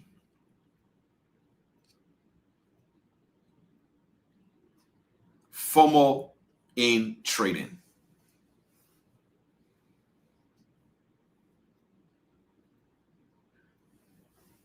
Now, before we talk about FOMO in trading, I want you guys to see it this way. What is the meaning of FOMO? Let's start from there. When we talk about FOMO, because FOMO is part of the 7 weapons. The last one I didn't give you guys is fear. The last one is fear, the overall boss, the bosses of the boss, the thing that can shut down a man for 15 years and not do anything, fear. So we are picking one out of this, and we are talking about one of these 7 deadly weapons invisible in this world. We are talking about fear of missing out in trading. Fear of missing out in trading. Fear of missing out in trading. Let's pick up the word missing out, ladies and gentlemen. Let's underline the word missing out. The first thing that I want you to understand is that missing out is not a bad thing. In fact, when I was preparing for this lesson, I wrote down and I told myself that there are several different types of missing out in anything. We have what we call the MOMO. So MOMO simply means the mystery of missing out. So the mystery of missing out, remember I'm talking about missing out now before we go to the fear of missing out. The mystery of missing out is when people are vague about something that you don't know about. So in other words, it's like people are talking about something, but you don't know what it is. You don't really know. You are like, what is this? You know, so let's say, for example, everyone is talking about this private trading group. Let's say everybody's talking about TP Masterclass. Everybody's talking about it. You don't know what it is, but you need to join. It's called mystery of missing out. So it's like they don't really talk about it well, but they are talking about it. Hey, man, have you seen this? They don't really go deeper. The emotions that form MOMO is curiosity and overthinking. Because if they tell you about something 1, 2, 3, you go back and you start thinking about it. You go back and you start thinking about it, right? And the more you overthink it, it creates curiosity. And the more you are thinking about it, it creates uncertainty. So uncertainty is a driver of mystery of missing out.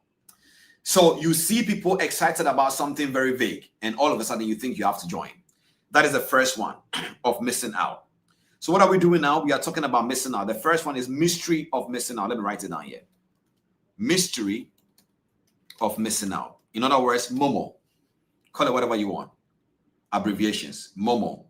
Are you with me? MOMO. The second one that I want to talk about is I gave it all the thing, Momo, and so on and so forth. So just stay with me so that we can be on the same page, okay? So the other one is called what I call the, okay, let me arrange it this way. This one is not in higher priority, so just stay with me. The other one is called reality of missing out. It's called ROMO. You can say it that way. So ROMO is based on acceptance or envy. What drives ROMO is truth. So you have actually missed something and you now need to live with it. So when they told us in a decade ago that BTC was going to do XYZ, all those who didn't buy Bitcoin, it's a reality you have to live with. Does that make sense? It's a reality you need to live with. There is nothing you can do about that. It's a reality you gotta live with. So it's called ROMO, reality of missing out. Then we have, let me be fast a little bit. Then we have what we call the Fomo, fear of better options. So that is when maybe, let's say you go on YouTube, there are many videos. You don't know what to watch. There is so many options you don't want to choose. It happens to people, especially when they go to restaurants and they don't know what to eat. So missing out is not necessarily bad, because if, let's say, somebody or a group of people have an accident and you almost took that bus or that car, you are not going to be happy that they died, but you are glad you missed out. So missing out is not a bad thing. So we have Momo, mystery of missing out. Are you with me? We have Momo, mystery of missing out. We have Romo, reality of missing out. And then we have, what do we call again? Romo, yeah, reality of missing out. And then we have Jomo, I call that a joy of missing out. And then the last one is called fear of missing out. Now, the reason why that particular missing out is dangerous is because it's connected to fear. Now, let me connect that to trading so you guys can be able to understand the conversation we're about to have today. It's very, very important.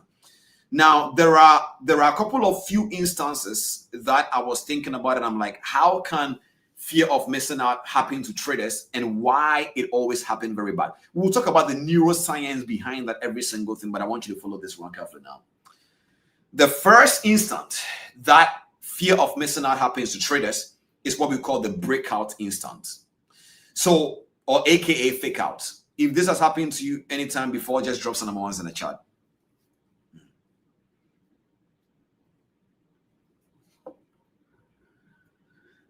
Yeah. Listen, guys, fear is a very dangerous emotion. Fear is a very, very, very dangerous emotion. It is what makes you start to see things in a way that is not even there.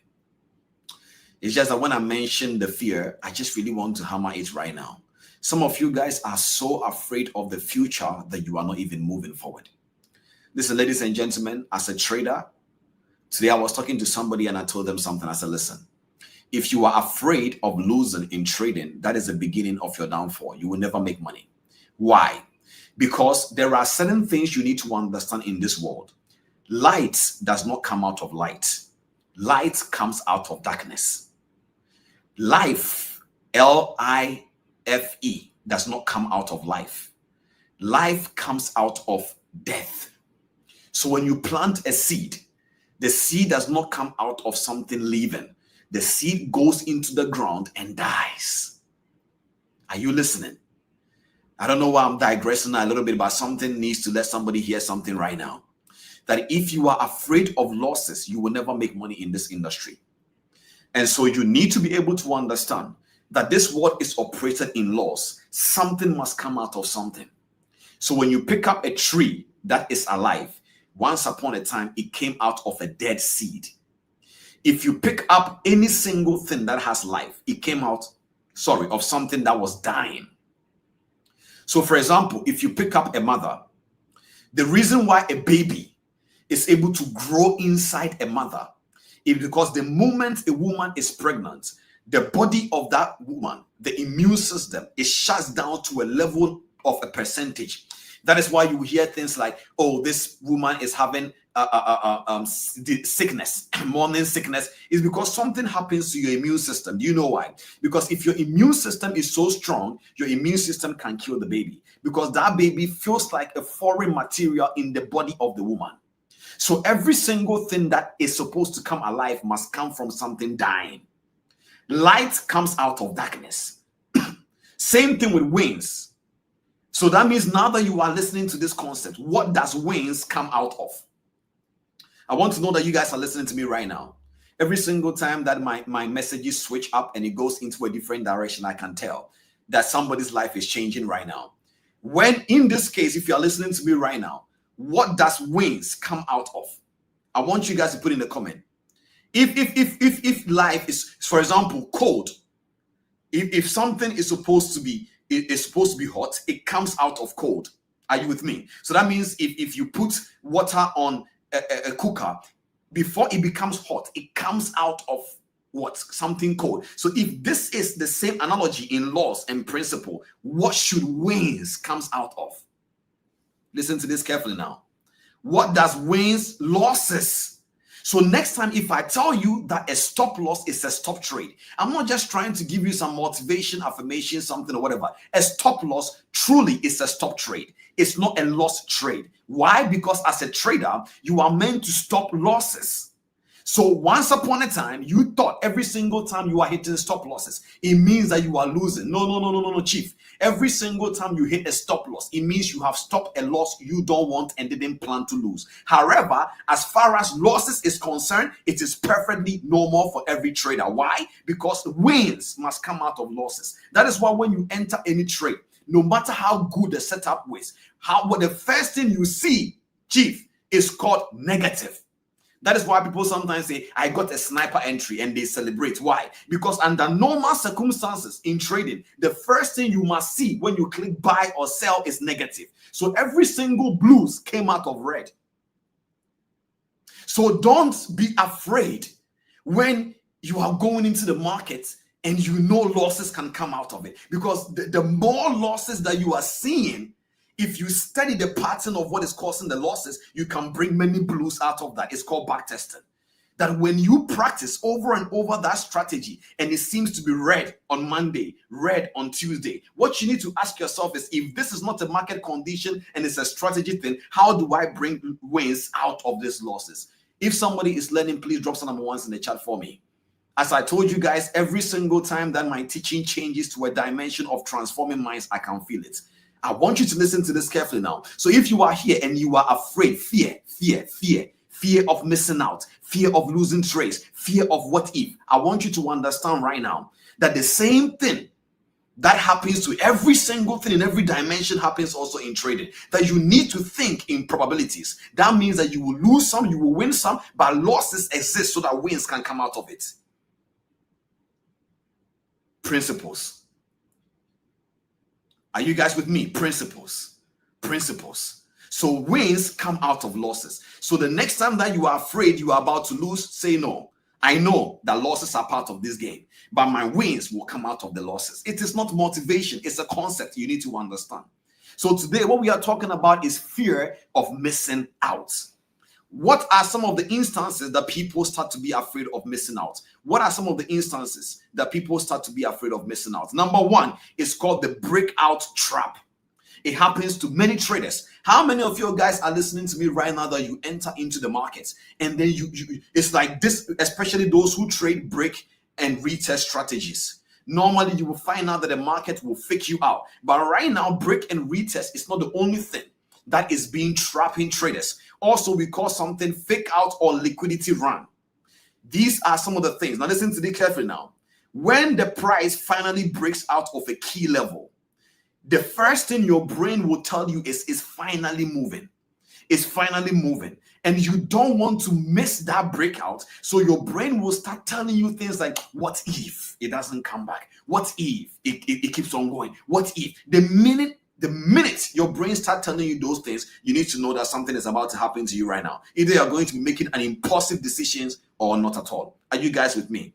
Now, one thing that you need to be able to understand is this, is that these kind of problems, it is not just in trading. Ladies and gentlemen, listen to me. Apple uses it. IKEA uses it. Your grocery store near you uses it. So when you go into the shop, there are certain things you will see that only 5 of these products is remaining in stocks. It's a lie. They have 300 of them. But they need to put 5 remaining in stocks because they want you to be afraid of missing out. It's a strategy. So when I said we are about to talk about 7 weapons of strategy used in this world when it comes to human behavior influence, one of them is fear of missing out. Is used in IKEA, is used in grocery stores, is used in the entertainment, is used in trading. Are you guys with me? So fear of missing out is not you problem. What is affecting you is the fear you are allowed to enter you, but missing out is perfectly normal. So the next time that you see people saying 5 of these products is remaining in the stock, believe me, ladies and gentlemen, companies are not stupid. If that is truly a demanding product, they have 300 of them. Think about it, use logic. So Apple is telling us that they are a multi-trillion whatever company. Somehow is remaining just few in stock. If truly people are craving for this Apple product, won't they go and bring more? Yes. So why should they still put their 5 remaining in stocks? Because the minute your brain sees it, remember, your brain is a survival mechanism. It is meant to process the idea of, oh my God, I am about to miss out on owning iPhone 16. Therefore, I need to spend now, even though I don't have. Therefore, I need to be able to buy now, even though I know my stop loss is changing. Therefore, I need to enter this trade now, even though I know I've hit 2 stop losses in a row and I need to step out. Therefore, that is what your brain is saying. Survival mechanism. Are you with me? So fear of missing out is a strategy. Fear of missing out is not something that happens to you. It's something that influences your behavior. Whether it happens to you or not, it depends on what you believe. So you walk into IKEA and they know this is the favorite sofa or couch everybody likes. Yet they put 2 remaining. Why are they putting 2 remaining? Because they know if you say you are going all over IKEA, there is a possibility in your mind somebody will pick it up. Fear of missing out. Oh, listen, today I want to sell you a product. And that is why people sometimes ask me, Cliff, why don't you have, channels and every single thing you put people in? I said, listen, I am not trying to promote fear of missing out, because fear of missing out is a powerful strategy that will make people think they need something if truly they need it. For example, imagine you wake up tomorrow and the banks tell you in the next 3 months, there will be no access to ATM. How many of you, if you have money in your bank account, will go and take money out? Maybe they want people to withdraw money by saying that sometimes it's bad, but it's a strategy in so many different areas.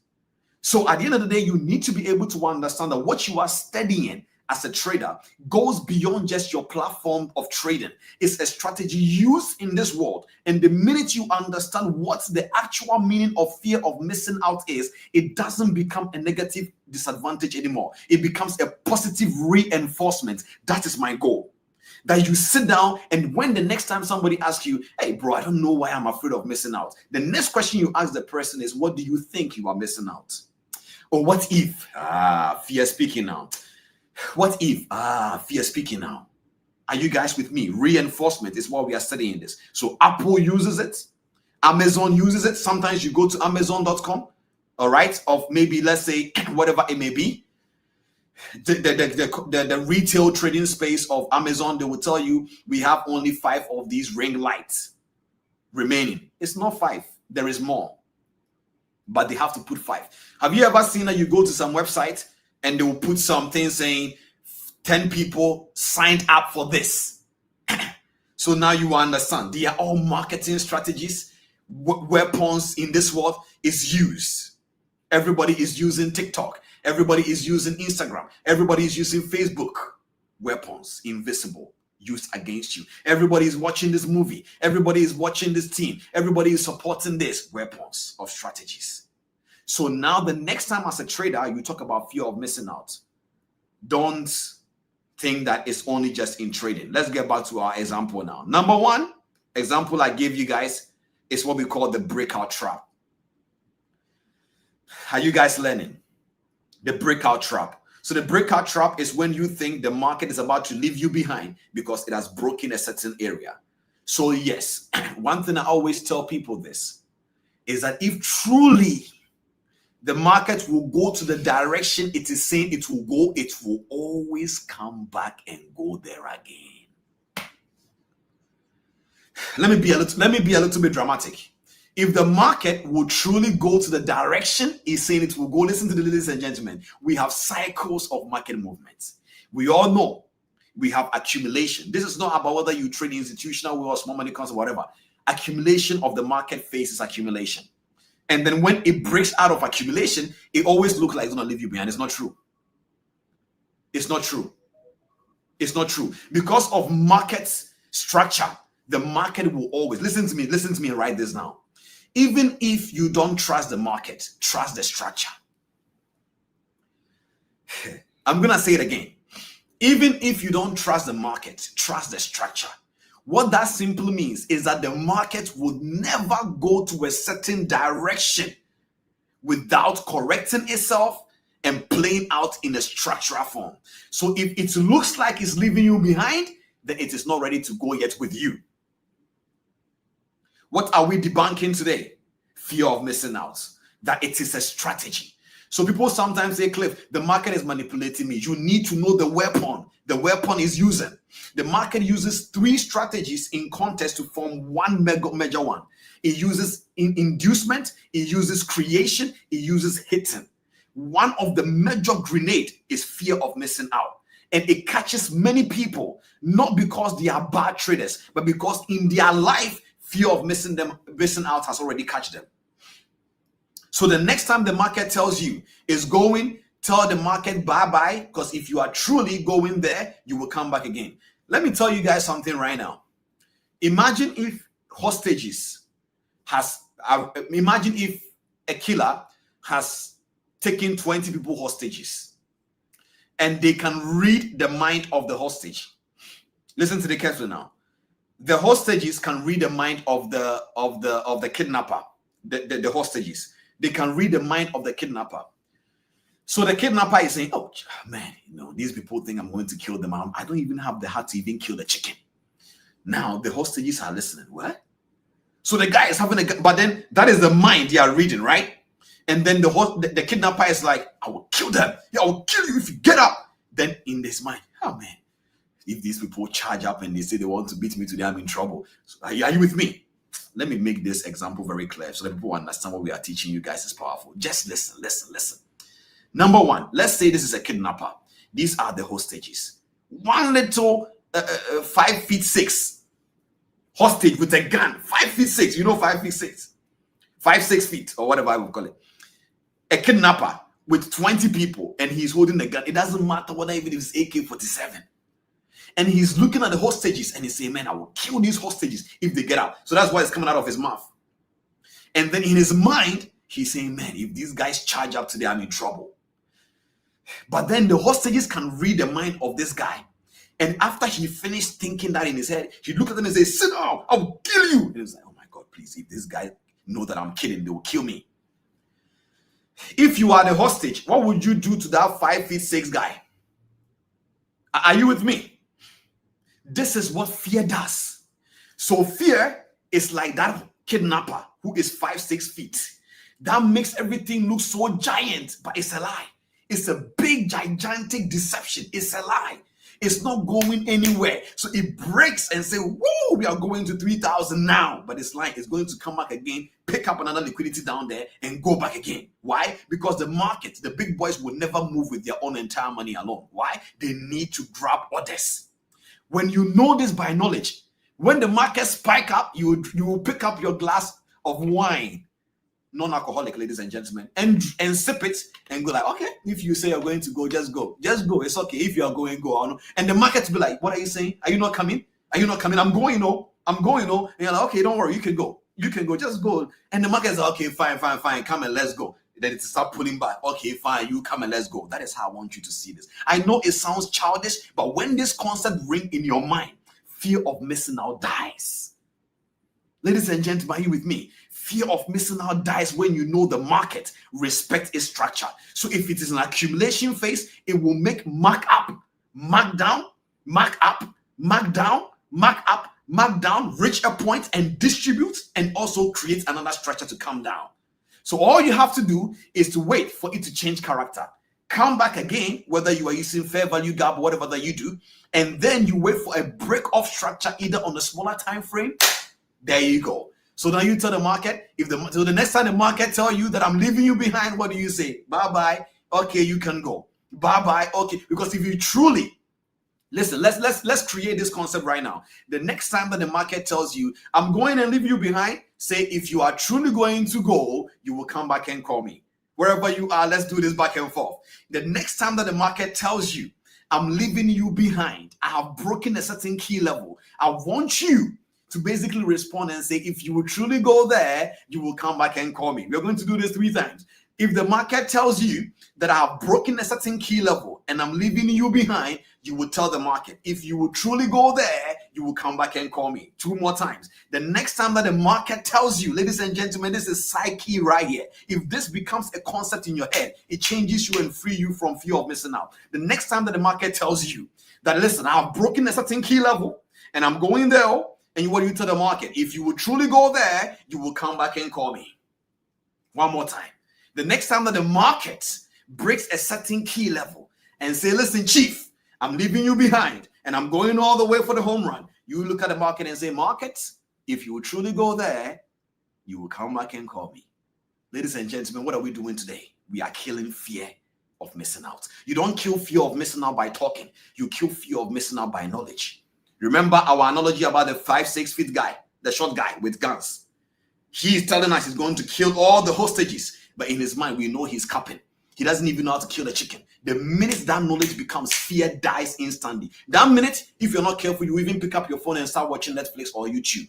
And they will ask you, why are you not afraid? You're like, don't worry. This guy, he's capping. That is the same way I want you to see the market.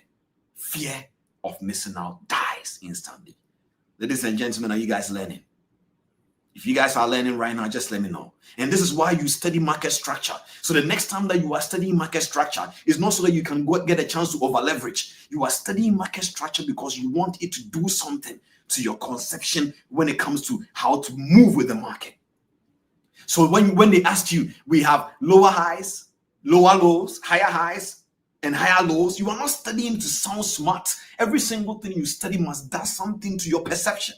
So if the market is on equal lows and equal highs, you know and understand it means something. It has to do something to your mindset. One of these days, one of the things we will study is the various psyche behaviors in terms of mindset and behavior that is connected to many strategies. So those who trade smart money concept, there is a way you need to be aware of things that can affect your behavior. Those who trade with indicators, there are things you need to understand. Those who trade pure price action, there are things you need to understand that can affect your behavior. But with this one today, what we are talking about is fear of missing out. So the next time that the market tells you, chief, I've broken the key level and I'm going, what do you say?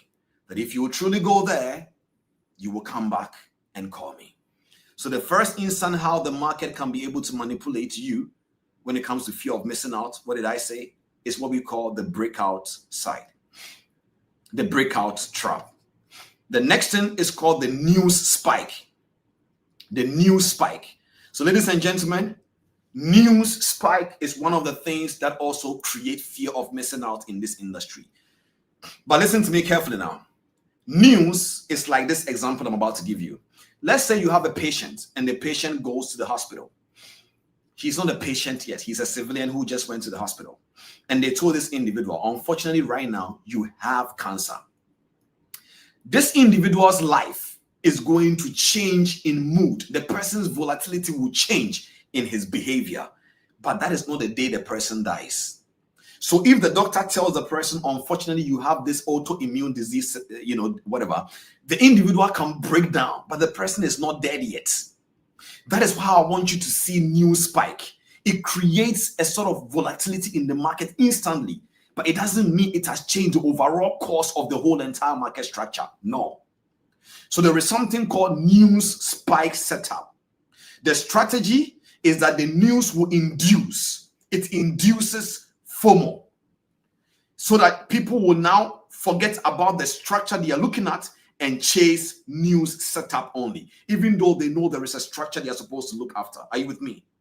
So you see, after a high news impact, very news impact, the market start flying. And then you will be like, if I don't go in now, it will leave me behind. But right now, today, we have an anthem TP family. If you will truly go there, you will come back and call me.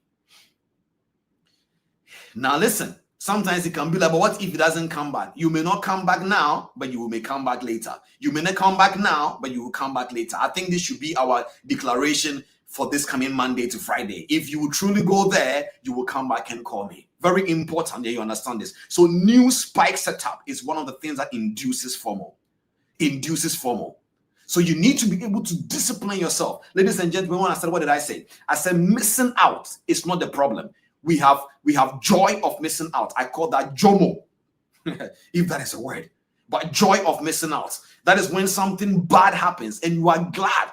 I remember back in the days when we were in school, we used to be a little bit stubborn. We used to run away. I used to run away from school all the time. It's so sad, but I used to run away. I used to run away. I didn't like school, ladies and gentlemen. And one of the days I will tell you guys my story. But I used to run away all the time. Me talking to you right now, I didn't used to like school at all. And one of the things that you need to be able to understand is this, that sometimes when you are about to run away, and maybe that day they want to punish all those who were running away and you miss out the joy in your heart. It's called JOMO, joy of missing out. Say, have you ever entered a trade? Let me ask the traders on this call. Have you ever entered a trade and then that trade was pulling back and you knew this trade is no more? Kema will always say something, invalidated. That trade is no more valid. And then the minute you go out of the trade, it goes against that direction immediately. That is the day you will see that traders can feel joy. You're like, I'm glad I left this trade. So the same way sometimes there is pain of why didn't I stay in? Ladies and gentlemen, be honest. Sometimes there are also joy of getting out. So that kind of missing out is called JOMO. But the one we are talking about today, that you need to make sure you reinforce the weapons you need to use against that, is called fear of missing out. We are attacking that one. So number one is the breakout trap. It breaks out and lets you think it will not come back again to call you. It's a lie. Eventually it will come. Number two is news spike. That one makes you think the whole entire structure have changed because of news. Are you guys with me? So the news setup. The third one is what we call the almost hit my TP setup. I call this the almost hit my TP setup. I feel joy in my heart. Somebody's mindset is changing. Let me just look at you guys for a second. Somebody's mindset is changing. If your mindset is changing, say that my mindset is changing. I want to see something. My mindset is changing. Somebody's mind, I can feel it. You see, there is a way sometimes, I don't know, I feel like it's just energy. I can feel it. Somebody's mindset is changing. Somebody is living this live stream differently and he's going to go back into Monday and say, if you are going to go there, eventually you will come back to call me. Because at the end of the day, ladies and gentlemen, people have entered trades too early because they thought the market is not coming back again. But then what happened to the market structure knowledge you have acquired? What happened to the back testing you have been doing for many months? What happened? What is happening to that is fear of missing out. Ladies and gentlemen, don't be afraid. Don't be afraid. The market will not leave you behind. It will come back and call you. But the reason why it's attacking your behavior is because it's a weapon. Somebody's mindset is changing. Trading psychology. Trading psychology. Are you guys with me? Very important that you understand this. Okay. Now, what are we talking about right now again? We are talking about fear of missing out. We started by talking about you can remove the board from it again for me a little bit. Let's bring me on the screen because I'm not writing anything now. Thank you. Okay. So one of the things that I want you guys to understand is this, is that at the end of the day, you need to be able to understand the reality of what we're talking about right now. We call this, what we call this again? We call this fear of missing out. So separate the fear from the missing out. So the fear is the emotion sponsoring the effect to your behavior. Missing out is perfectly normal. It's neutral. Every single person have different types. Are you with me? Number one, the breakout trap. If you will go there, you will eventually come back and call me. Number two, the news spike. The third one is what I call the almost hit my TP. The almost hit my TP setup. This is what we call the missed entry syndrome. And this is where FOMO will show up again. You see, you had a setup and you missed it. So you had a setup and you missed it. And the price will move in your direction without you. So you will feel like, oh my God, if I would have got into the trade. So let me just show you guys the example. Can we bring up my screen back again can we bring the screen back again? Let me just make some example right now. So let's say, for example, this is your setup, okay? This is your setup. This is where you are taking, this is your stop loss region area, all right? When you're using the trading view. And then this is maybe, let's say, the whole area you want to go. Now, at the end of the day, you are in the trade, you took some profit, and then you are afraid because you, again, missing out on what? On the profit you're already in. So you wanted to close out here. And then it kept on pushing up again. And like, man, this thing will hit my TP. So the fear of missing out this TP, you get in again and you forget the market obeys structure. And it will pull back a little bit again. And then now you will get out. Why? Because you don't want to lose. And it will keep on going again. And if you're not careful, what do? You are basically going to get in again. And then somehow it will pull back with just one candlestick and then push out from here and then go back and hit your TP. And because of that fear of missing out, that's it. Ladies and gentlemen, you have lost trades you didn't need to lose within a winning trade. So that is what I call losing within a winning trade. People can lose within a winning trade. So the trade is a winner, but your behavior cost you losses. Losing within a winning trade is very powerful. So the only way not to lose within a winning trade is to understand that, listen, ladies and gentlemen, you either need to trust the process or you don't trade at all. It's as simple as that. You either need to trust the process or you don't trade at all. It is very important that you understand that. So we have these are the three things that I'm going to give you guys. If not, we'll talk about many instances. I wanted to break down the instances for you guys to be able to relate very well. So now that we have talked about, so guys, we started by talking about that fear of missing out is a weapon in this world. It's a strategy. It's used in this world to be able to get people to do what?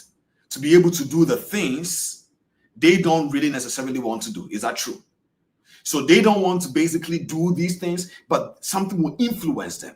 So we started by saying fashion companies uses it. Cars, people uses it. Right now you will go, even content creators, guys, we use it. Back in the days when I started, I'm going to be very honest with you guys about this. When we started creating content, back in the days, we want to be very genuine. And we are still genuine. But the truth of the matter is the human attention span has changed. So the editors will sometimes come to me back in the days. I fought with my team for almost 7-8 months. I will never forget. Shells will come to me and tell me, Cliff, we should edit the videos this way because people's attention span has changed. I was like, no. I don't want to edit the video this way because if people will truly listen to me, let them listen. So I'll pick up my camera and I'll pick up my phone and I'll pick up my microphone. Yeah. So my name is Cliff, and today I want to tell you guys how, psychology is very important, Psychology is the best thing you ever want to understand in trading. But remember, I have the message within the message. But people will not wait for just 30 seconds to hear what I want to say. So so I'll post a very powerful video and it will get only probably 50, 100 views because people don't care about it. But you see, me, I don't want to use any weapon. But you see, in this one, it's not about your sentiments. Remember what I told you guys. It's laws. Whether you believe in the law of gravity or not, whether you jump or you don't jump, it will obey the law. So same thing in the law of producing content. So while I know that I have sat down to create better content for TP family members, some of them, you guys yourself will not listen because I started by saying, all right, guys, so how are you doing? My name is Cliff Cheqona, and as you guys already know, I'm here to talk to you. You will skip it immediately and still come and comment secretly and say, great video, sir. You are lying. You didn't watch. Why? Because your mindset is different now according to the way the world works. So you know how? You will never become a profitable trader unless you understand this. Now the trader is listening. But it is not to manipulate you. It's because the way your mindset is shaped, something needs to grab your attention before we give you the value. It is back in the days, I remember when I was a kid, I will never forget. I used to hate injections. But there are some nurses, they are very good in helping you by manipulating you. Very good nurses. They will tell you, so what is your name? My name is Cliff. How are you doing? No, I'm good. Before you could realize something, what is that? He's like, don't worry. She has already injected you with the injection. Finish, but you didn't see it coming. So it may be looking like manipulation, but it's a good one for you. So we live in a world right now where people have changed. If your content is good, even if you don't package it well, according to laws and principles of content creation, people will not watch. Thumbnails, hooks, retention. What is all this? So now I want to deliver a simple message. I have to sit down and think, okay, people are dropping. Guys, too much. But unfortunately, Cliff, it's either you subscribe to the principles and laws of what makes people watch a video, or your video, only you, Shells, you guys, your team, you guys are the ones that you guys will only watch it. It is very important you guys understand this. So what we are talking about is not either negative or positive. It's about understanding the weapons that the world uses. And we are saying one of them is fear of missing out. And in trading, it is one of the most dangerous behavior hijacker. Why? Because it's connected to fear. And when fear comes into something, a lot of times you will hear things like, what if, what if, what if? Now, one of the things that I want to say is this. If FOMO happens in every single thing as a trader, I wrote down here, how then do you build resistance to negative FOMO? I want you guys to write 4 things that I wrote down here, how to know when you are experiencing FOMO. How do you know when you're experiencing FOMO? Number 1, urge to enter without confirmation. Please write that down. How do you know that you are experiencing FOMO? Number 1, the urge to enter without confirmation. Not entering, the urge. That means you are feeling the urge. Because remember, we are saying how to know when you are experiencing, because when it manifests in your results, it's too late. So you need to understand that you can see FOMO manifesting before it finished manifestation. So the urge to enter is like there is tendency. You want to do it, okay? The urge to enter without confirmation. That is how you know. Number 2, fear of seeing a move happen without you. So even when you are bathing, you increase the volume of your desktop so that when you hear the trading view notification, you run from the shower. Ladies and gentlemen, is a person that is alive that can click buy and sell. If you don't finish bathing and you run from your shower and you slip, it will no more be fear of missing out in trading to be fear of missing out in life. So it is very important you understand this. So fear of seeing a move happen without you, you will start to feeling that urge. Number 3, feeling left behind when others win. And this happens all the time. Ladies and gentlemen, here is how I made $50,000 in the financial market. And so what? I remember once upon a time, I used to want to do this as well. And the Holy Spirit, I will never forget, told me, don't post your wins. So sometimes people will attack me, Cliff, why don't you post your wins? Because the master says so.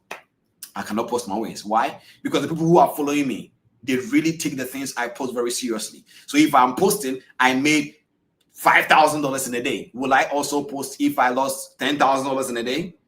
People don't get a balance. So I would rather not post at all and give you the knowledge. Whether you think I'm doing this or not is up to you. It's very important that you understand this. Okay, ladies and gentlemen, I'm not seeing my screen. Thank you. Okay, thank you. I'm not sharing my screen. When I'm not sharing my screen, I want you to write it down. Number 1, the urge to enter a trade without confirmation. Please write down. I know you want me to share my screen, but write it down. The urge to enter without confirmation. Number 2, the fear. Thank you so much, team. The urge to enter without confirmation. Because when I'm teaching like this, I don't see the comment section. That is why you keep on seeing me going fire, fire, fire. So thank you so much to every single person. Number 1, how do you know you are experiencing FOMO? The urge to enter without confirmation. Number 1. Number 2, the fear of seeing a move happen without you. Number 3, feeling left behind when others are winning. So you will see a lot of people posting so many blues.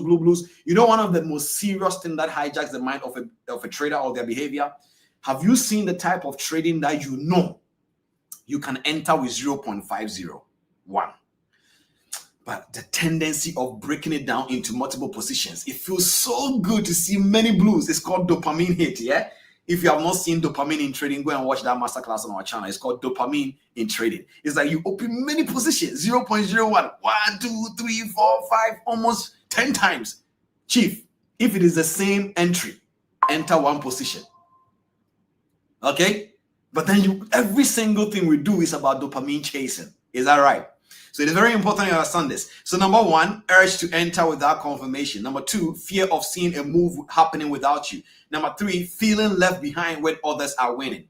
Believe me, ladies and gentlemen, every single trader in this world, whether the traders of old, whether Ed Cheqona, whether James Simmons, whether Ray Dalio, George Soros, all of them, they lose some, they win some. It's not just you. So don't think people are winning every day.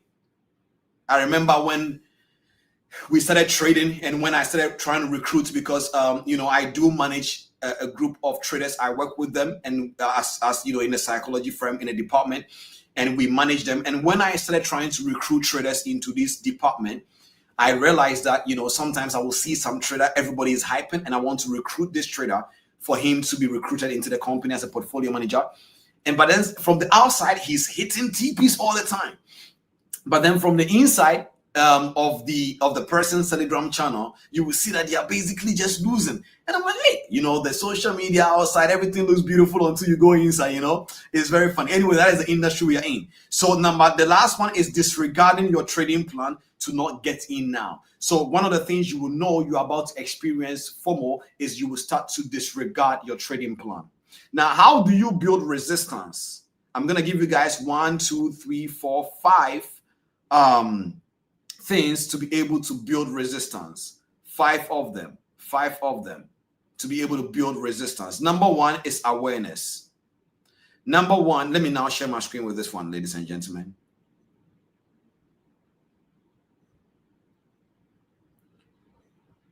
Ladies and gentlemen, hold on for a second. Okay, I've seen this. Okay, I'm coming. So let me just write on the screen and wrap up, okay? I've seen some couple of few comments. Ladies and gentlemen, if you want to talk to me privately, just email me all the time. In my email, we can talk about that. I'm so sorry about that, even though this breaks my heart for seeing this. But then find a way to communicate with the team. They will book a session with you and I. We'll talk about that, okay?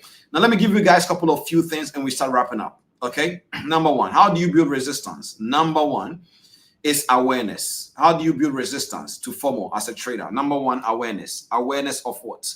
You need to be aware that the financial market is the way that it is. Number 1, awareness.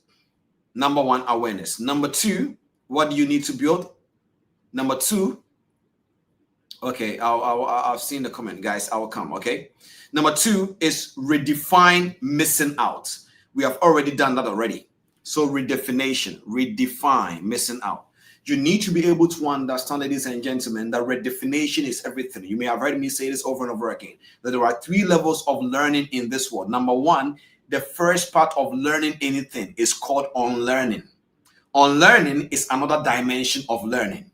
Number 2 is called relearning. Relearning is another dimension of learning. And the third one is keeping on or keep learning. Let me just simplify the English, Chief Cliff. Focus. The third one is keep learning. So keep learning. So number 1 is awareness, the way to build resistance. Number 2 is redefining missing out. So what are we doing now? Today we have redefined what fear of missing out is. That it is a strategy used in this world. Just like our 5 feet a kidnapper and the 20 hostages. We can read his mind, so we know he's not dangerous. So while he's threatening us, we are laughing. And we're like, hey, Chief, you're funny, man. We shot man devil. And we just basically just laugh at this guy because we know he's not going to kill anybody. When that happens, nothing can be able to happen to you mentally and influence your behavior as a fear. Are you with me? Number 3, how do you build resistance? Number 3 is create reversal journal. Create a reversal journal. Create a reversal journal. What do I mean by create a reversal journal? Creating a reversal journal is you understanding that every single time that something happens in the market that you missed out, that you didn't like, you need to remind yourself. So let's say, for example, you went into the market and then you thought this trade was going to leave you behind. You thought it was going to leave you behind. It broke the dimension and you told yourself, if you are truly going to go there, you're going to come back to call me. And truly, it came back to call you. Write it down and add dates to it. 18th of April, 2020 something, the market looked like it was going to leave me behind, but it came back to call me. It's called reversal journaling. It's what you are creating to use to reverse engineer your mindset. It makes you not to be afraid about why certain things are leaving you behind. Are you guys with me? Reversal journaling. So every single time that you thought something was going to hurt you, if it doesn't hurt you and you record it and you remind yourself, it kills the fear. That is what we use reversal journaling for. Are you guys with me? Very important that you understand this. Now, the fourth thing that you need to do is emotional reset tools. Emotional reset tools. Now, some of you guys know this, TP family. What are some of the emotional reset tools that you can tell me? Number one, give me one emotional reset tool you know, because I need to know you guys are learning. I need to know you guys are growing. What is one of the emotional reset tool that you know right now that you have access to? One emotional reset tool. Let me go into the comment and see. One emotional affirmation, correct. What again? 4-7-8 breathing technique.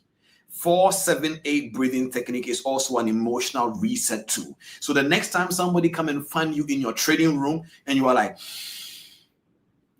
they'll be like, hey, what kind of crazy things are you doing? You say, don't worry, brother. Because in this industry, I need all the arsenals I can get because I'm about to face something that can basically let me become emotional. So emotional reset tools, very important that you understand that. So number one, how do you build resistance towards Fomo? Awareness. What are you being aware of? That Fomo exists and it can happen to every man because it's a weapon in disguise. Number two, you need to redefine what you thought Fomo was. Number three, you need to create reversal journaling. Reversal journaling is every single time something happens that you thought it will kill you, it will destroy you, write it down, add a date and remind yourself it didn't do that. Therefore, it will start changing something in your perception. Number three, emotional reset tools. Are you guys with me? Very important that you understand this. The last one that I want to give you is identity grounding. Identity grounding. Identity grounding. Identity grounding is when you wake up every single day and you know nothing is happening to you.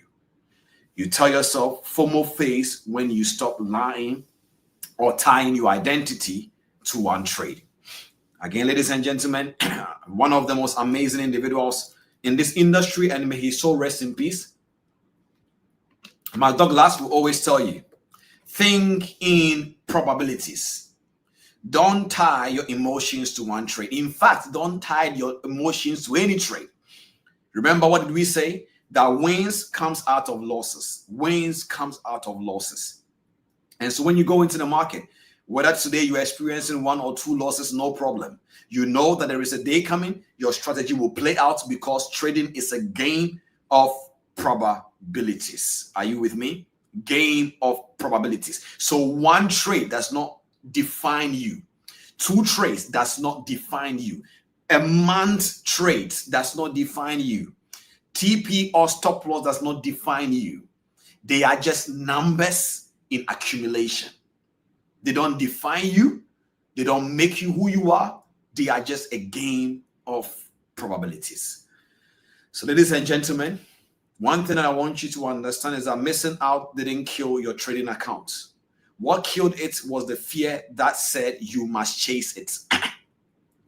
Every single time that you are losing because you thought the market will leave you behind, it wasn't that weapon that destroyed you. It was the fear behind it. So it is very important that you understand this from the bottom of my heart, that every single time that you go into the market, every single thing you are learning every single day, every single thing you are learning every single day here on TP Masterclass. I know it may start to feel strange that how can a trader stay on the live stream for 1 hour or two and they are not looking at the charts, but their life is changing. Today, I was on a call with an individual who is in TP family, and she was sharing an amazing testimony. And I said, only if TP family members could hear the things these people are saying. I think one of these days we will start making people share testimony, whether they will come into the live stream with us, okay, or they will send us a video. I don't know. But some of you guys need to understand that something happens to you when you hear an information that challenges your perception. Believe me. And so psychology, as I said, is the study. Remember in our previous sessions, is the study of the human mind and their behavior. And if you are trading psychology, it is a study. Trading psychology is just a study. But then when you talk about the human psyche, your mindset and your behavior, that is what we are studying. So right now, what are we doing right now in TP family? We are laying down the foundation of all the things you need to know about yourself, self-awareness. And every single time, every single week, and every single month, we are releasing tools. One of the tools we have released in this community right now is 2 tools: declaration and then breathing technique. And one more is the mindset audio. These are the first 3 arsenals we have released into our community. There is many more coming.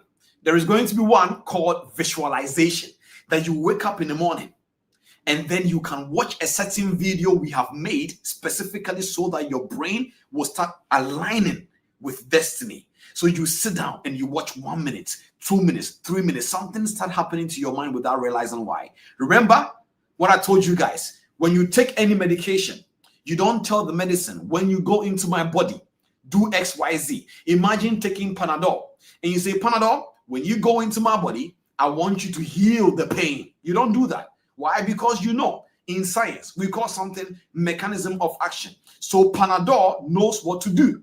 When it gets into your body, it knows how to behave.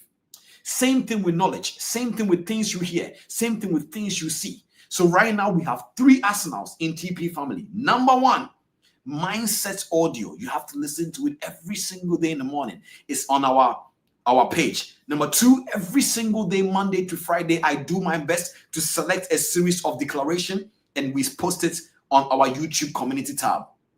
Number 3, we have what we call the 4-7-8 breathing technique. It's not a Cliff Cheqona thing. It's something that has been existing for many years. We are borrowing it as part of our tool. And we will be announcing some of the tools we are bringing. Some of the people have seen some of them, but you guys will see an amazing tool that will help you. One of them is going to be journals. The other one is going to be something amazing you guys will like. I don't want to spoil the surprise right now, but TP family, guys, it's not just about listening, it's also about doing. So when we tell you declare, you declare. So one more time, if the market breaks a certain key level and it looks like it's going to leave you behind, and the market looks at you and say, I'm going, chief, what do you say? If you are truly going to go there, you will come back and call me. One more time. If the market breaks a certain key level, if the news spike in a certain way, if your TP is telling you that, man, you're going to miss out, you look at it and say, if you are actually going to go there, you will come back and call me. I hope this message for today kills fear of missing out in somebody's training journey. Ladies and gentlemen, thank you so much for tuning in. And as you are going right now, I want you to declare upon yourself before we even sign out that you are blessed. That as you are sitting there right now, I want you to tell yourself that I'm happy and grateful now that I am a 6-figure trader. I am a 7-figure trader. I am an 8-figure trader. In what? In action, in mind, in behavior. In action, in mind, in behavior. In action, in mind, and behavior. Take this message with you today and know that by this understanding of this message, let fear of missing out die in your mind and in every single thing that you do as a trader, moving on forward. And go and guys, be blessed. Thank you so much and bye-bye.